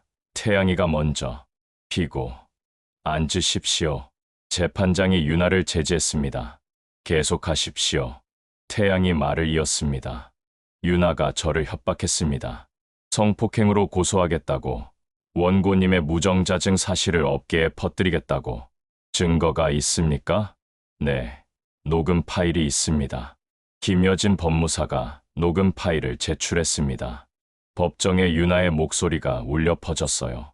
태양아, 잘 들어. 만약 친자 확인하자고 하면 녹음이 재생되는 동안 유나의 얼굴이 창백해졌습니다. 재판장이 유나를 보며 말했습니다. 피고 한서유나, 이는 무고 및 협박에 해당합니다. 형사 고발도 고려해야 할 사안입니다. 유나가 주저앉았습니다. 그날 재판은 거기서 끝났습니다. 다음 재판 기일은 한 달 후로 잡혔어요. 법정을 나서는데 유나가 저를 붙잡았습니다. 여보, 제발 한 번만 용서해줘. 나, 애들은 어떡하고. 내가 알아서 해. 법적으로 내 아이가 아니니까. 저는 유나의 손을 뿌리치고 나왔습니다. 복도에서 박태양을 마주쳤어요. 상무님, 태양이 저를 불렀지만 저는 대답하지 않았습니다. 더 이상 할 말이 없었으니까요. 한 달이 흐르는 동안 저는 호텔에서 지냈습니다. 회사는 계속 다녔지만 동료들의 시선이 달라진 게 느껴졌어요. 유나가 퍼뜨린 소문 때문이었죠. 강 상무님, 힘내십시오. 몇몇 직원들이 위로해 주었지만 대부분은 수군거렸습니다. 6년이나 속았대. 무정자 증인데도 모르고 살았다니. 아내가 부하 직원이랑. 저는 그런 소문들을 무시했습니다. 곧 재판에서 모든 게 밝혀질 테니까요. 그 사이 최인호 부인의 소송도 진행됐습니다. 최인호는 유나와의 관계를 부인했지만 증거가 너무 명백했어요. 결국 최인호는 부인과 이혼 조정에 들어갔고 유나에 대한 소송은 계속됐습니다. 박태양은 다른 건설사 취업도 못하고 일용직으로 전락했습니다. 건설 면허도 정지됐어요. 유나는 삼중고 속에서 홀로 버티고 있었습니다. 저는 한 번도 집에 가지 않았습니다. 아이들 목소리를 들을 자신이 없었거든요. 하지만 가끔 지연이와 준서 생각이 났어요. 아빠는 어디 갔어? 왜 안 와? 아이들이 저를 찾을 거라는 생각에 가슴이 아팠습니다. 그러던 어느 날 유나에게서 문자가 왔습니다. 아기 낳았어. 아들이야. 저는 문자를 보고도 아무 감정이 느껴지지 않았습니다. 최인호 아이잖아. 하지만 그날 밤 이상하게 잠이 오지 않았어요. 태어난 아기에게 무슨 죄가 있을까? 고민 끝에 저는 병원으로 향했습니다. 산부인과 신생아실 앞에 섰어요. 유리창 너머로 갓 태어난 아기들이 보였습니다. 한서유나 이름표가 붙은 아기 침대를 찾았어요. 작은 아기가 자고 있었습니다. 순간 가슴이 뭉클해졌습니다. 아기에게는 아무 죄가 없는데. 하지만 저는 고개를 돌렸습니다. 내 아이가 아니야. 병원을 나서는데 유나를 마주쳤습니다. 여보. 유나는 휠체어에 앉아 있었어요. 출산 직후라 얼굴이 창백했습니다. 아기. 봤어? 이름 지어줄래? 당신이. 최인호한테 부탁해. 저는 차갑게 말하고 지나쳤습니다. 여보, 제발, 한 번만. 유나의 목소리가 뒤에서 들렸지만 저는 돌아보지 않았습니다. 2주 후, 두 번째 재판이 열렸습니다. 이번에는 증인으로 이혜진이 섰어요. 유나의 옛 동료였죠. 증인은 피고 한서유나와 박태양의 관계를 알고 있었습니까? 네, 회사에서 다들 알았습니다. 구체적으로 설명해 주십시오. 이혜진이 증언을 시작했습니다. 유나 언니와 태양 씨는 7년 전부터 연인 관계였습니다. 공공연한 비밀이었어요. 유나 언니가 임신했을 때도 다들 태양 씨 아이라고 알고 있었고요. 그런데 피고 한서유나는 다른 사람과 결혼했습니까? 네. 갑자기 강민석 상무님과 결혼한다고 했습니다. 다들 놀랐어요. 왜 놀랐습니까? 유나 언니가 태양 씨를 정말 사랑한다고 했거든요. 근데 갑자기 이혜진이 유나를 바라봤습니다. 알고 보니 태양 씨 부모님이 결혼을 반대했더군요. 그래서 다른 방법을 찾은 거였죠. 재판장이 유나를 보며 물었습니다. 피고, 사실입니까?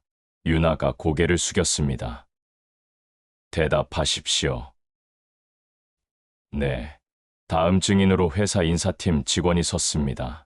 피고 한서유나가 박태양을 원고의 회사로 이직시키는데 관여했습니까? 네. 한서유나 씨가 강민석 상무님께 박태양을 추천했습니다. 능력 있는 후배라고요. 그 이유를 아십니까? 인사팀 직원이 잠시 망설이다 대답했습니다.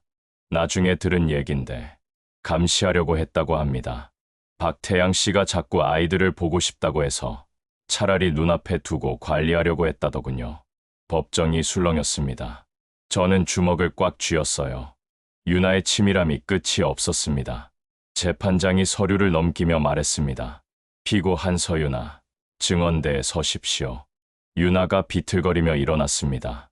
출산한 지 얼마 안 돼서 몸이 아직 회복 안 된 상태였어요. 피고는 원고를 사랑했습니까? 유나가 저를 바라봤습니다. 사랑했습니다. 처음부터? 아니요. 그럼 언제부터입니까? 결혼하고 1년쯤 지나서. 하지만 그 사이에도 박태양과 관계를 지속했습니까? 유나가 대답하지 못했습니다. 원고가 중국 출장 갔을 때 박태양을 집으로 불렀습니까? 대답하십시오. 네. 그래서 준서 군을 임신했습니까? 네. 재판장이 한숨을 쉬었습니다. 피고는 원고를 6년간 기망한 것입니까? 유나가 울기 시작했습니다. 저는 그냥 아이를 키우고 싶었어요. 그것이 사기 혼인을 정당화할 수 있습니까? 아이들은 죄가 없어요. 아이들의 문제가 아닙니다. 피고의 기망 행위가 문제입니다. 재판장이 유나를 보며 말했습니다.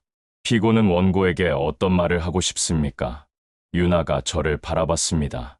눈물로 범벅이 된 얼굴이었어요. 미안해. 정말 미안해. 나도 처음엔 그럴 생각이 아니었어. 하지만 6년간 거짓말했습니다. 사랑했어. 나중엔 정말 사랑했어. 유나가 무너져 내렸습니다. 하지만 저는 아무 감정도 느껴지지 않았어요. 그 사랑도 거짓이었을 테니까요. 재판이 끝나고 판결 선고일이 잡혔습니다. 2주 후였어요. 그 2주 동안 저는 모든 걸 정리했습니다. 집은 유나에게 주기로 했어요. 아이들이 살아야 하니까요. 대신 양육비는 한 푼도 주지 않기로 했습니다. 법적으로 제 아이가 아니니까요. 회사에서는 저에 대한 소문이 점점 퍼졌지만 저는 신경 쓰지 않았습니다. 곧 모든 게 끝날 테니까요. 판결 선고일. 법정은 방청객들로 가득 찼습니다. 건설업계에서 큰 관심을 보인 사건이었거든요. 재판장이 입장했습니다. 판결을 선고하겠습니다. 법정이 조용해졌어요. 원고 강민석의 친생부인 청구를 인용합니다. 유나가 비명을 질렀습니다. 안 돼. 조용히 하십시오. 지연 양과 준서 군은 원고의 친자가 아님을 확인합니다. 재판장이 계속 말했습니다. 피고 한서윤아는 원고에게 위자료 2억 5천만 원을 지급하라. 2억 5천? 피고 박태양은 공동 불법 행위자로 5천만 원을 지급하라. 태양이 고개를 떨궜습니다. 또한 피고 한서윤아의 기망 행위는 악질적이므로 재산 분할 청구권을 제한합니다. 유나가 주저앉았습니다. 이상 선고를 마칩니다. 재판장이 일어나 퇴장했습니다. 저는 자리에 앉아 있었어요. 모든 게 끝났습니다. 6년간의 거짓이 밝혀졌고 법은 제 편이었습니다. 하지만 왜 이렇게 허망할까요? 법정을 나서는데 유나가 제 앞을 가로막았습니다. 당신, 이렇게 끝낼 거야? 다 끝났어. 애들은 어떡하고? 내가 키워. 박태양이랑 최인호한테 양육비 받으면 되잖아. 당신, 정말 이렇게 매정할 수 있어? 유나가 소리쳤습니다. 하지만 저는 냉정하게 대답했어요. 6년간 날 속인 사람이 매정하다는 말 할 자격 있어. 저는 유나를 지나쳐 나왔습니다.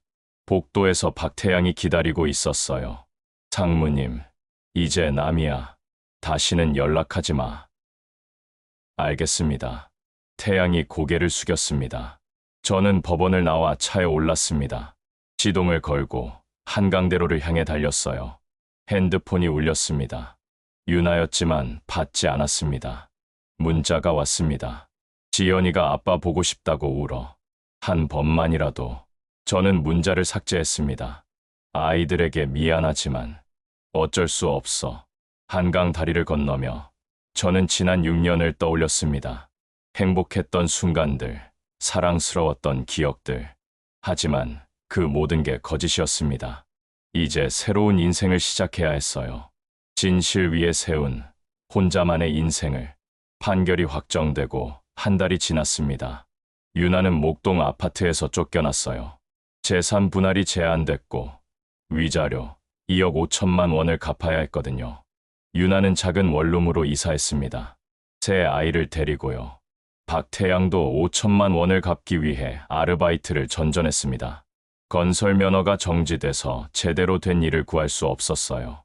최인호는 부인과 이혼했고 유나에게 손해배상 3천만 원을 지불하라는 판결을 받았습니다. 최인호 부인의 소송에서 말이죠. 하지만 최인호는 유나에게 양육비조차 주지 않았습니다. 이미 이혼 과정에서 재산을 반으로 나눴고 사업도 기울어 여유가 없다는 핑계였어요. 결국 유나는 홀로 새 아이를 키워야 했습니다. 저는 그 소식들을 한석준을 통해 전해 들었어요. 더 이상 직접 확인하고 싶지 않았거든요. 유나 씨가 편의점 야간 알바를 시작했습니다. 한석준이 보고했습니다.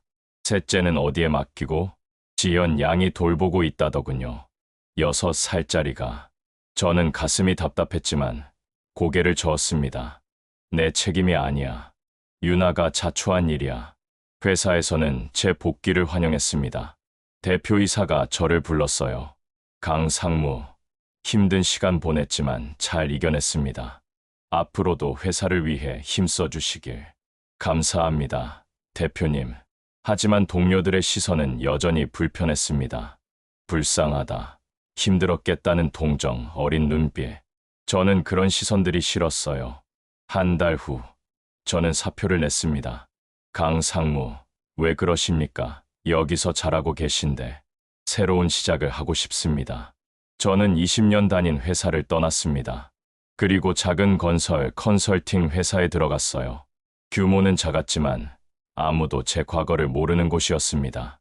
새 직장에서 저는 그저 평범한 직원이었어요. 상무도 아니고 누군가의 남편도 아니고 누군가의 아버지도 아니었습니다. 그냥 강민서. 그게 편했습니다. 석 달이 지났을 때 박태양에게서 연락이 왔습니다. 상무님, 죄송하지만 부탁이 있습니다. 지연이와 준서를 한 번만 만나게 해주실 수 없겠습니까? 저는 한참을 고민하다가 답장했습니다. 나는 더 이상 관련 없는 사람이야. 유나한테 직접 부탁해. 유나가 만나주지 않습니다. 제가 양육비를 제대로 못 주고 있어서 그건 내 문제야. 저는 더 이상 답장하지 않았습니다. 하지만 그날 밤 잠을 이룰 수 없었어요. 지연이와 준서, 그 아이들은 어떻게 지내고 있을까? 다음 날 저는 한석준에게 연락했습니다. 아이들 상태를 확인해 주십시오. 하지만 제가 알고 싶어 한다는 건 비밀로 해주시고. 일주일 후 한석준이 보고서를 가져왔습니다. 지연 양은 학교에 잘 적응하고 있습니다. 성적도 우수하고요. 다만 자주 보건실에 간다고 합니다. 두통을 호소하면서요. 스트레스성으로 보입니다. 제 가슴이 철렁 내려앉았습니다. 준서 군은 유치원에서 자주 싸운다고 합니다. 공격적으로 변했다더군요. 셋째는 유나 씨가 편의점 일할 때 지연 양이 돌봅니다. 6살 아이가 젖병 물리고 기저귀 갈고 힘들어 보였습니다. 저는 주먹을 꽉 쥐었습니다. 그리고 이건 한석준이 사진 한 장을 보여줬습니다. 지연이가 셋째를 업고 골목길을 걷는 사진이었어요. 작은 몸으로 아기를 업은 모습이 너무나 힘들어 보였습니다. 저는 사진을 보다가 눈을 감았습니다.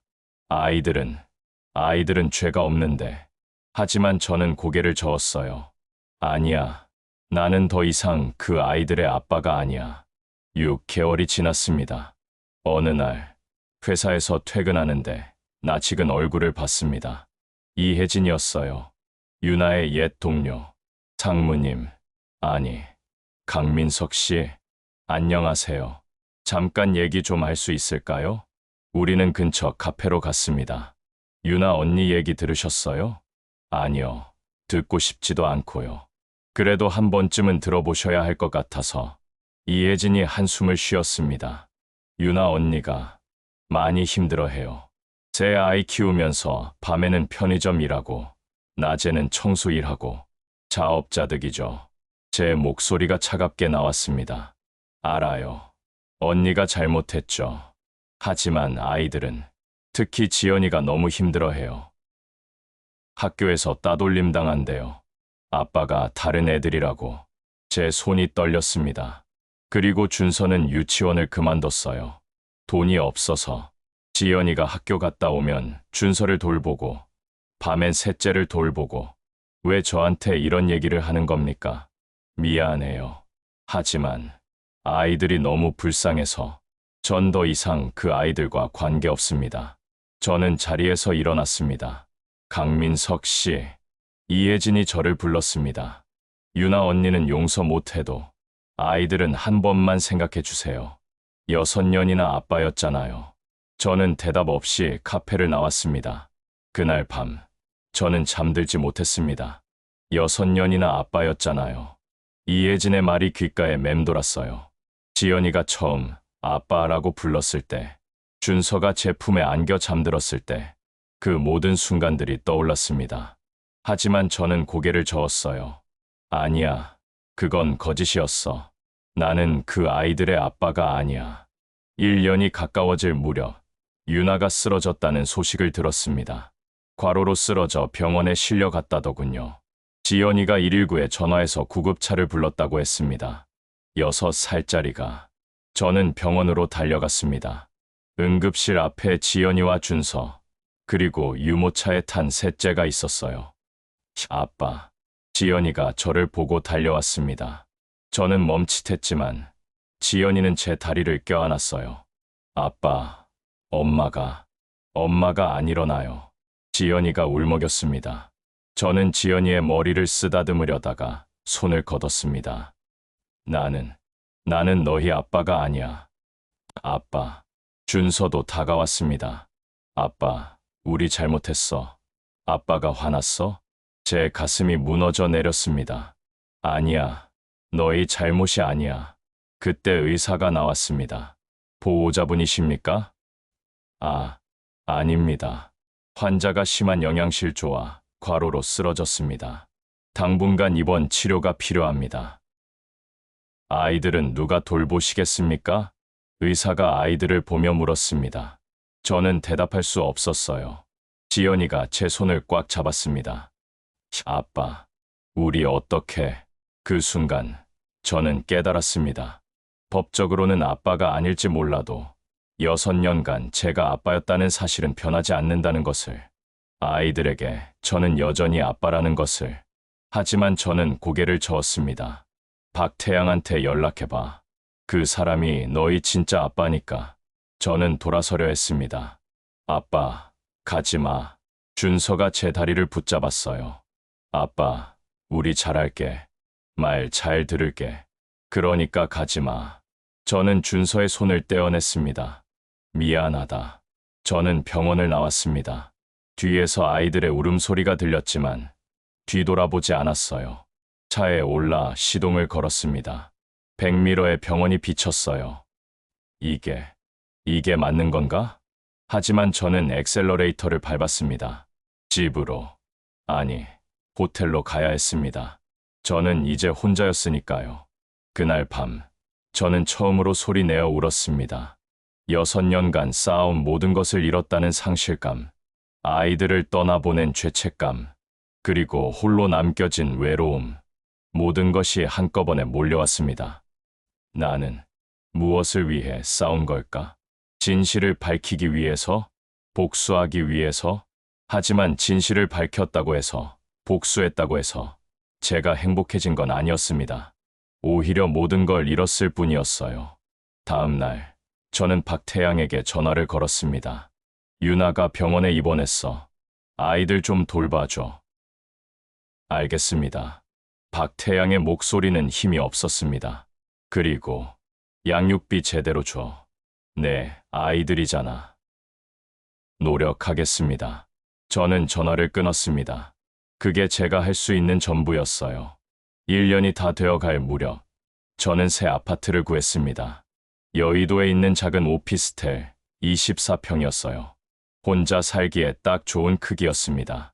이사하는 날, 저는 목동 아파트를 마지막으로 보러 갔습니다. 유나는 이미 원룸으로 이사한 뒤였고, 빈 아파트만 남아 있었어요.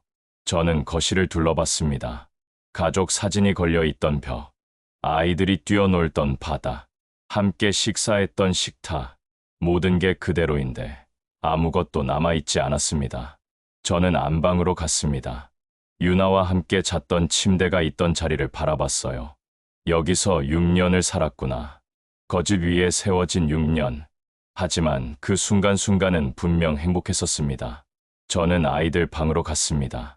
지연이와 준서가 놀던 장난감들이 아직 몇 개 남아 있었어요. 저는 레고 하나를 집어들었습니다. 아빠, 같이 만들어요. 준서의 목소리가 들리는 것 같았습니다. 저는 레고를 내려놓고 아파트를 나왔습니다. 더 이상 돌아보지 않기로 했어요. 여의도 오피스텔로 가는 차 안에서 저는 생각했습니다. 이제 정말 끝이구나. 6년간의 거짓된 삶, 1년간의 복수, 그리고 이제 시작될 진실된 홀로서기. 저는 새로운 삶을 향해 달려갔습니다. 혼자지만 거짓 없이 1년이 지났습니다. 오늘은 2025년 10월 13일 월요일. 제가 무정자증 진단을 받은 지 정확히 1년하고 5달이 지난 날이에요. 새벽 6시 40분. 알람이 울리기 전에 눈이 떠졌습니다. 20년간 몸의 밴 습관은 변하지 않았어요. 하지만 이제 옆자리는 비어 있습니다. 저는 일어나 창밖을 바라봤습니다. 한강이 보였어요. 여의도 오피스텔 24평. 혼자 살기엔 충분한 공간이었습니다. 거실에는 가족 사진 대신 풍경화가 걸려 있었고, 냉장고에는 혼자 먹을 반찬들이 가지런히 정리되어 있었어요. 커피를 내리며 저는 핸드폰을 확인했습니다. 새 직장에서 일한 지 10개월. 규모는 작았지만 정직한 회사였어요. 동료들은 제 과거를 몰랐고, 저는 그저 평범한 팀장이었습니다. 오전 8시, 출근 준비를 마치고 집을 나섰습니다. 엘리베이터에서 옆집 할머니를 만났어요. 강 팀장님, 오늘도 일찍 나가시네요. 네, 할머니도 건강하세요. 평범한 인사였지만 저는 미소를 지었습니다. 더 이상 가면을 쓸 필요가 없다는 게 좋았어요. 회사에 도착한 저는 오늘 처리할 일들을 정리했습니다. 작은 아파트 리모델링 프로젝트였지만 저는 성실하게 일했어요. 점심시간, 동료들이 함께 먹자고 했지만 저는 정중히 거절했습니다. 저는 밖에서 간단히 먹을게요. 혼자 먹는 김밥. 예전 같았으면 외로웠을 텐데 이제는 편했습니다. 오후 3시쯤 한석준에게서 연락이 왔습니다. 강 팀장님, 요청하신 정보입니다. 저는 가끔 한석준을 통해 소식을 들었어요. 직접 확인하고 싶지는 않았지만 그래도 궁금했거든요. 유나 씨는 여전히 편의점 야간 알바를 하고 있습니다. 낮에는 청소 일도 하고요. 아이들은? 지연 양은 이제 7살입니다. 학교 성적은 여전히 우수하고 동생들을 잘 돌보고 있다더군요. 제 가슴이 뭉클했습니다. 준서 군은 다시 유치원에 다니기 시작했습니다. 박태양이 양육비를 조금씩 보내기 시작했거든요. 박태양은 일용직으로 일하면서 버티고 있습니다. 건설면허 정지가 곧 풀린다더군요.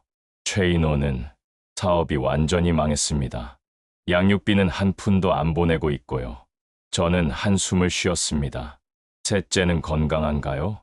네, 건강하게 자라고 있습니다. 이름은 민준이라고 지었더군요. 민준. 유나가 혼자 지은 이름이겠죠. 감사합니다.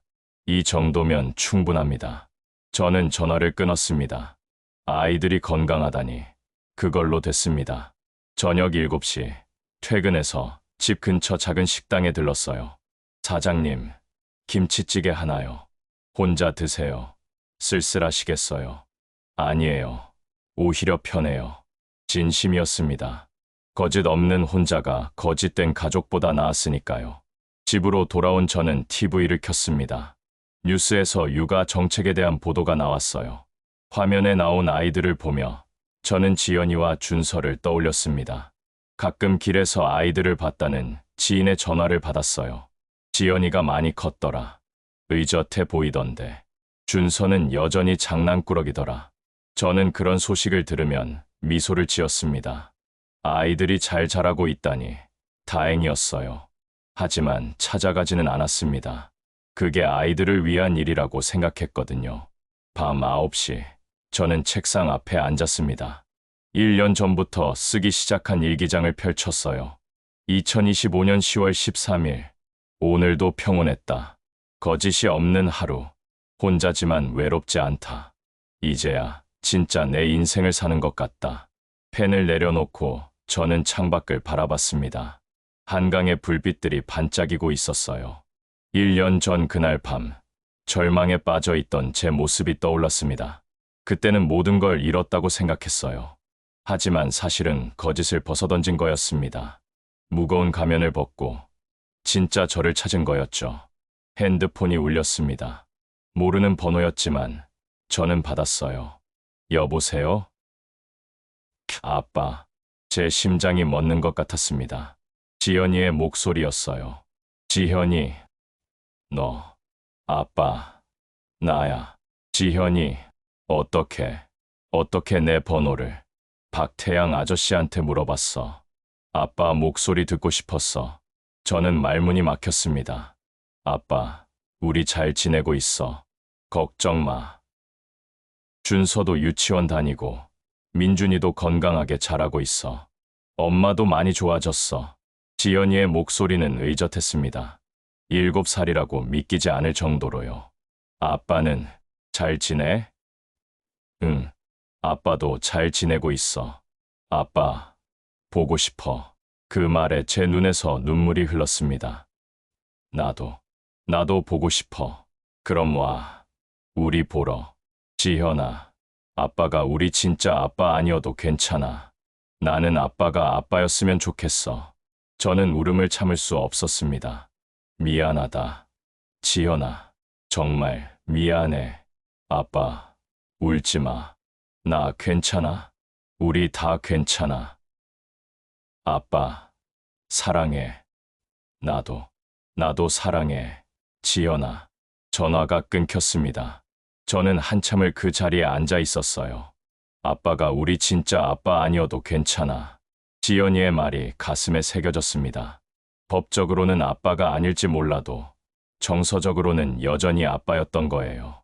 6년이라는 시간이, 함께한 추억들이 그걸 증명하고 있었습니다. 저는 일어나 창밖을 바라봤습니다. 내가 정말 잘한 걸까? 진실을 밝힌 건 맞았습니다. 유나의 거짓을 폭로한 것도 옳았어요. 하지만 아이들까지 떠나보낸 건 그게 정말 옳은 선택이었을까요? 저는 고개를 저었습니다. 이미 지나간 일이었어요. 돌이킬 수 없는 선택이었습니다. 다음 날 아침, 저는 평소처럼 출근했습니다. 하지만 지연이의 전화가 계속 머릿속을 맴돌았어요. 점심시간, 저는 결심했습니다. 한석준에게 전화를 걸었어요. 지연이한테 용돈 좀 보내주실 수 있습니까? 매달 10만 원씩요. 제 이름은 밝히지 마시고 그냥 익명으로 보내주세요. 알겠습니다. 작은 도움이지만 그게 제가 할 수 있는 전부였습니다. 저녁에 집으로 돌아오는 길, 저는 서점에 들렀습니다. 아동 도서 코너로 갔어요. 지연이가 좋아할 만한 책, 준서가 재미있어 할 만한 그림책을 골랐습니다. 계산하면서도 망설여졌어요. 이걸 보내도 될까? 하지만 결국 책을 샀습니다. 집에 와서 택배로 포장했어요. 보내는 사람란은 비워두고요. 다음 날 아침 택배를 붙였습니다. 일주일 후 지연이한테서 또 전화가 왔습니다. 아빠, 책 보냈지? 어떻게 알았어? 알았어. 내가 좋아하는 책이었거든. 아빠가 아니면 누가 알겠어. 저는 웃었습니다. 준서도 좋아했어. 고마워. 아빠, 천만에. 아빠, 다음에도 보내줘. 우리 아빠가 보낸 거니까 좋아. 그래, 그럴게. 전화를 끊고 저는 달라진 제 마음을 느꼈습니다. 1년 전 법정에서 더 이상 관계없다고 말했던 제가 이제는 아이들에게 책을 보내고 있었어요. 혹시 제가 잘못 생각한 걸까요? 복수가 답이 아니었을까요? 아니, 복수는 필요했습니다. 유나의 거짓은 폭로되어야 했고 진실은 밝혀져야 했어요. 하지만 아이들까지 벌할 필요는 없었던 거죠. 저는 새로운 방법을 찾기 시작했습니다.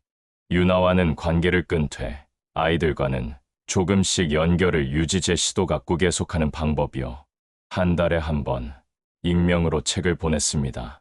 2달에 한 번, 한석준을 통해 아이들의 학용품을 지원했어요. 직접 만나지는 않았지만 멀리서나마 아이들을 지켜보기로 했습니다. 석 달이 지났을 때 유나에게서 문자가 왔습니다. 민서가, 고마워.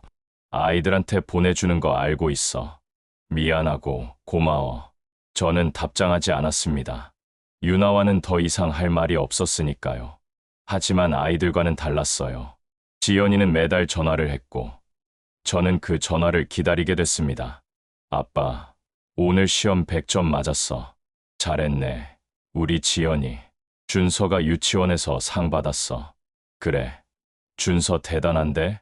민준이가 걸음마 시작했어. 벌써 빨리 크네. 아이들의 일상을 듣는 것만으로도 저는 행복했습니다. 6개월이 더 지났습니다. 어느 토요일 오후, 저는 한강 공원을 산책하고 있었어요. 혼자 걷는 게 익숙해졌습니다. 그때 앞에서 익숙한 목소리가 들렸습니다. 아빠. 고개를 들자 지연이가 뛰어오고 있었어요. 뒤에서 유나가 준서와 민준이를 데리고 천천히 걸어오고 있었습니다.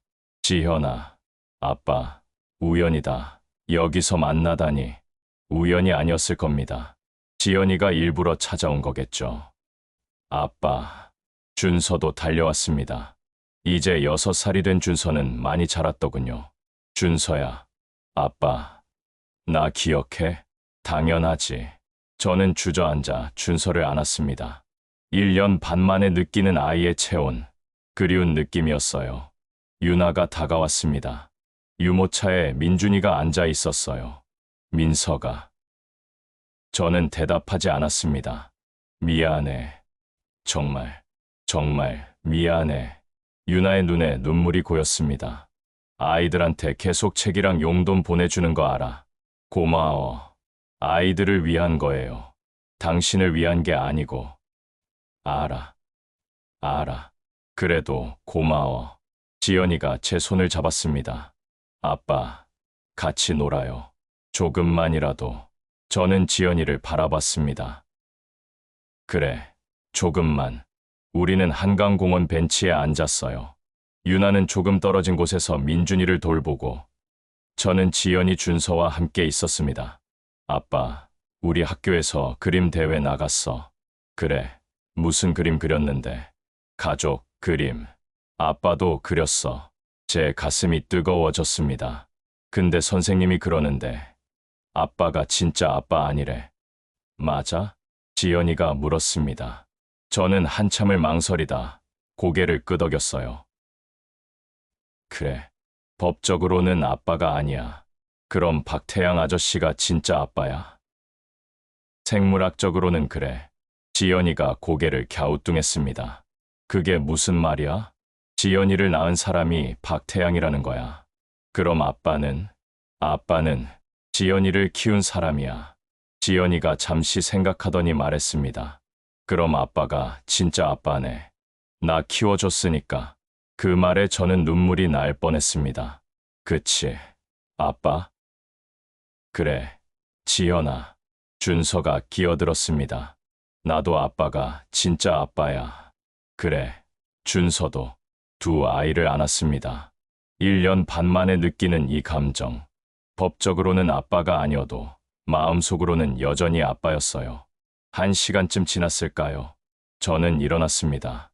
아빠, 이제 가봐야 해. 벌써. 조금만 더 있어. 다음에 또 보자. 약속해? 약속할게. 지연이와 준서에게 뽀뽀를 해주고 저는 일어났습니다. 유나가 다가왔어요. 민서가. 정말 고마워. 아이들이 얼마나 좋아하는지 몰라. 나는 용서 못 받아도 아이들은 좀 챙겨줘. 부탁이야. 저는 유나를 똑바로 바라봤습니다. 당신 용서 안 해요. 평생. 알아. 하지만 아이들은 제가 6년간 키웠으니까요. 멀리서라도 지켜볼게요. 고마워. 정말 고마워. 저는 더 이상 말하지 않고 돌아섰습니다. 뒤에서 아이들이 손을 흔드는 게 보였어요. 저도 손을 흔들어 주었습니다. 그렇게 우리는 새로운 관계를 맺기 시작했습니다. 가족은 아니지만 완전히 남도 아닌, 법적으로는 아무 관계가 없지만 정서적으로는 연결된 그런 묘한 관계였어요. 한 달에 한 번, 저는 한강 공원에서 아이들을 만났습니다.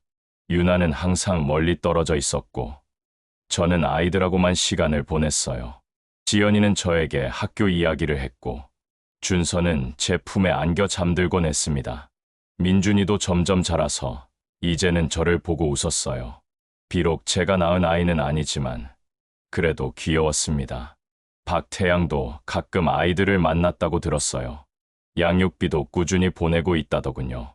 최인호는 여전히 연락이 없었지만 유나도 더 이상 기대하지 않는 것 같았습니다. 1년 반이 더 지났습니다. 지금은 2027년입니다.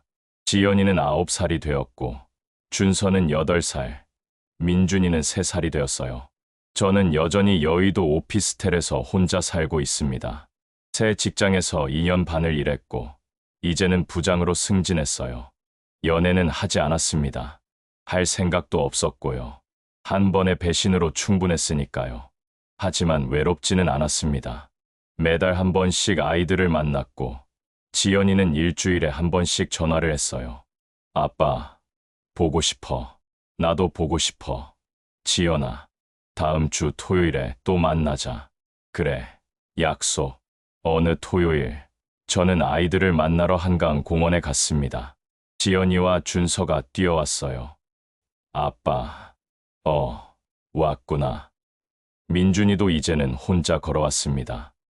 아빠, 민준이가 저를 아빠라고 불렀어요. 물론 최인호가 친아버지지만 민준이는 저를 아빠로 알고 있었습니다. 저는 민준이를 안아 올렸습니다. 우리 민준이 많이 컸네. 응, 멀리서 유나가 지켜보고 있었어요. 예전과는 달리 많이 수척해 보였지만 표정은 평온했습니다. 제가 유나를 용서한 건 아니에요. 평생 용서하지 못할 겁니다. 하지만 미움도 많이 사라졌어요. 이제는 그저 아이들의 엄마일 뿐이었습니다. 그날 오후 아이들과 헤어지며 지연이가 물었습니다. 아빠, 우리 언젠가 다시 같이 살 수 있어? 저는 고개를 저었습니다. 아니야, 지연아. 그건 안 돼. 왜?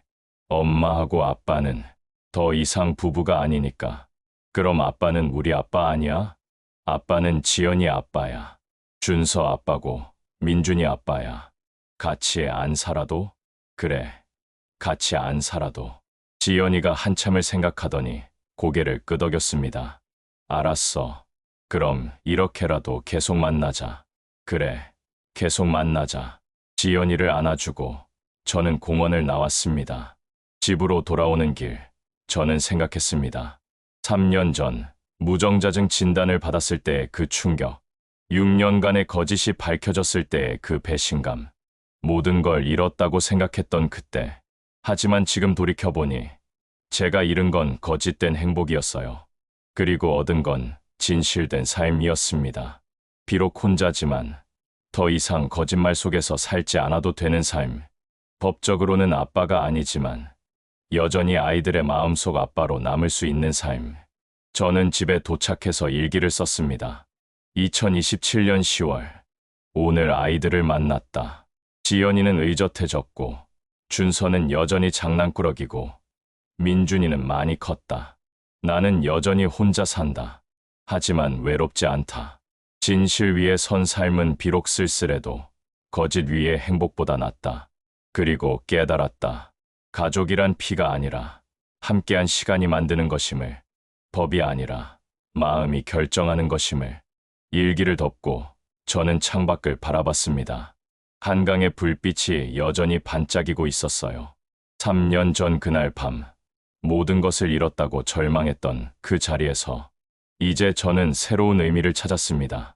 행복은 완벽한 가족에게서 오는 게 아니라 진실된 관계에서 온다는 것. 사랑은 피로 증명되는 게 아니라 함께한 시간으로 증명된다는 것. 그리고 용서는 상대를 위한 게 아니라 나 자신을 위한 것이라는 거요. 유나를 용서하지는 못했습니다. 하지만 미움을 내려놓았어요. 박태양을 이해하지는 못했습니다. 하지만 아이들을 위해 함께 노력하기로 했어요. 최인호를 잊지는 못했습니다. 하지만 민준이에게는 죄가 없다는 걸 인정했습니다. 이것이 제가 3년 동안 배운 것들이에요. 완벽하지 않지만 진실된 삶. 혼자지만 외롭지 않은 삶. 법적으로는 아빠가 아니지만 여전히 아이들에게 아빠인 삶. 저는 이제 이 삶이 만족스럽습니다. 거짓된 완벽함보다 진실된 불완전함을 택했어요. 그리고 그 선택을 후회하지 않습니다. 여러분께 한 가지 말씀드리고 싶습니다. 가족이란 무엇일까요? 법이 정의하는 가족? 피로 연결된 가족? 아니요. 진정한 가족은 함께한 시간, 나눈 사랑, 쌓아온 추억이 만드는 겁니다. 비록 거짓으로 시작됐어도 그 안에서 나눈 사랑까지 거짓은 아니었어요. 지연이와 준서, 민준이, 그 아이들과 함께한 시간은 진짜였습니다. 그리고 그 시간이 저를 아빠로 만들었어요. 법이 뭐라 하든, 피가 어떻든 상관없이 3년이 지난 지금 저는 이렇게 말할 수 있습니다. 나는 강민석입니다. 45살, 건설 컨설팅 회사 부장입니다. 그리고 새 아이의 아빠입니다. 비록 같이 살지는 않지만 여전히 그 아이들의 아빠입니다. 이것이 제 이야기입니다. 끔찍했지만 결국엔 진실을 찾은 이야기. 모든 것을 잃었지만 더 소중한 것을 얻은 이야기. 거짓된 행복을 버리고 진실된 삶을 선택한 이야기입니다. 오늘 준비한 이야기는 여기까지입니다. 어디에서 이 이야기를 듣고 계신지 댓글로 남겨주시면 반갑게 인사드리겠습니다. 가족의 의미에 대해, 진실의 가치에 대해 함께 생각해보는 시간이 되셨으면 합니다. 여러분 모두 진실된 관계 속에서 행복하시길 바랍니다.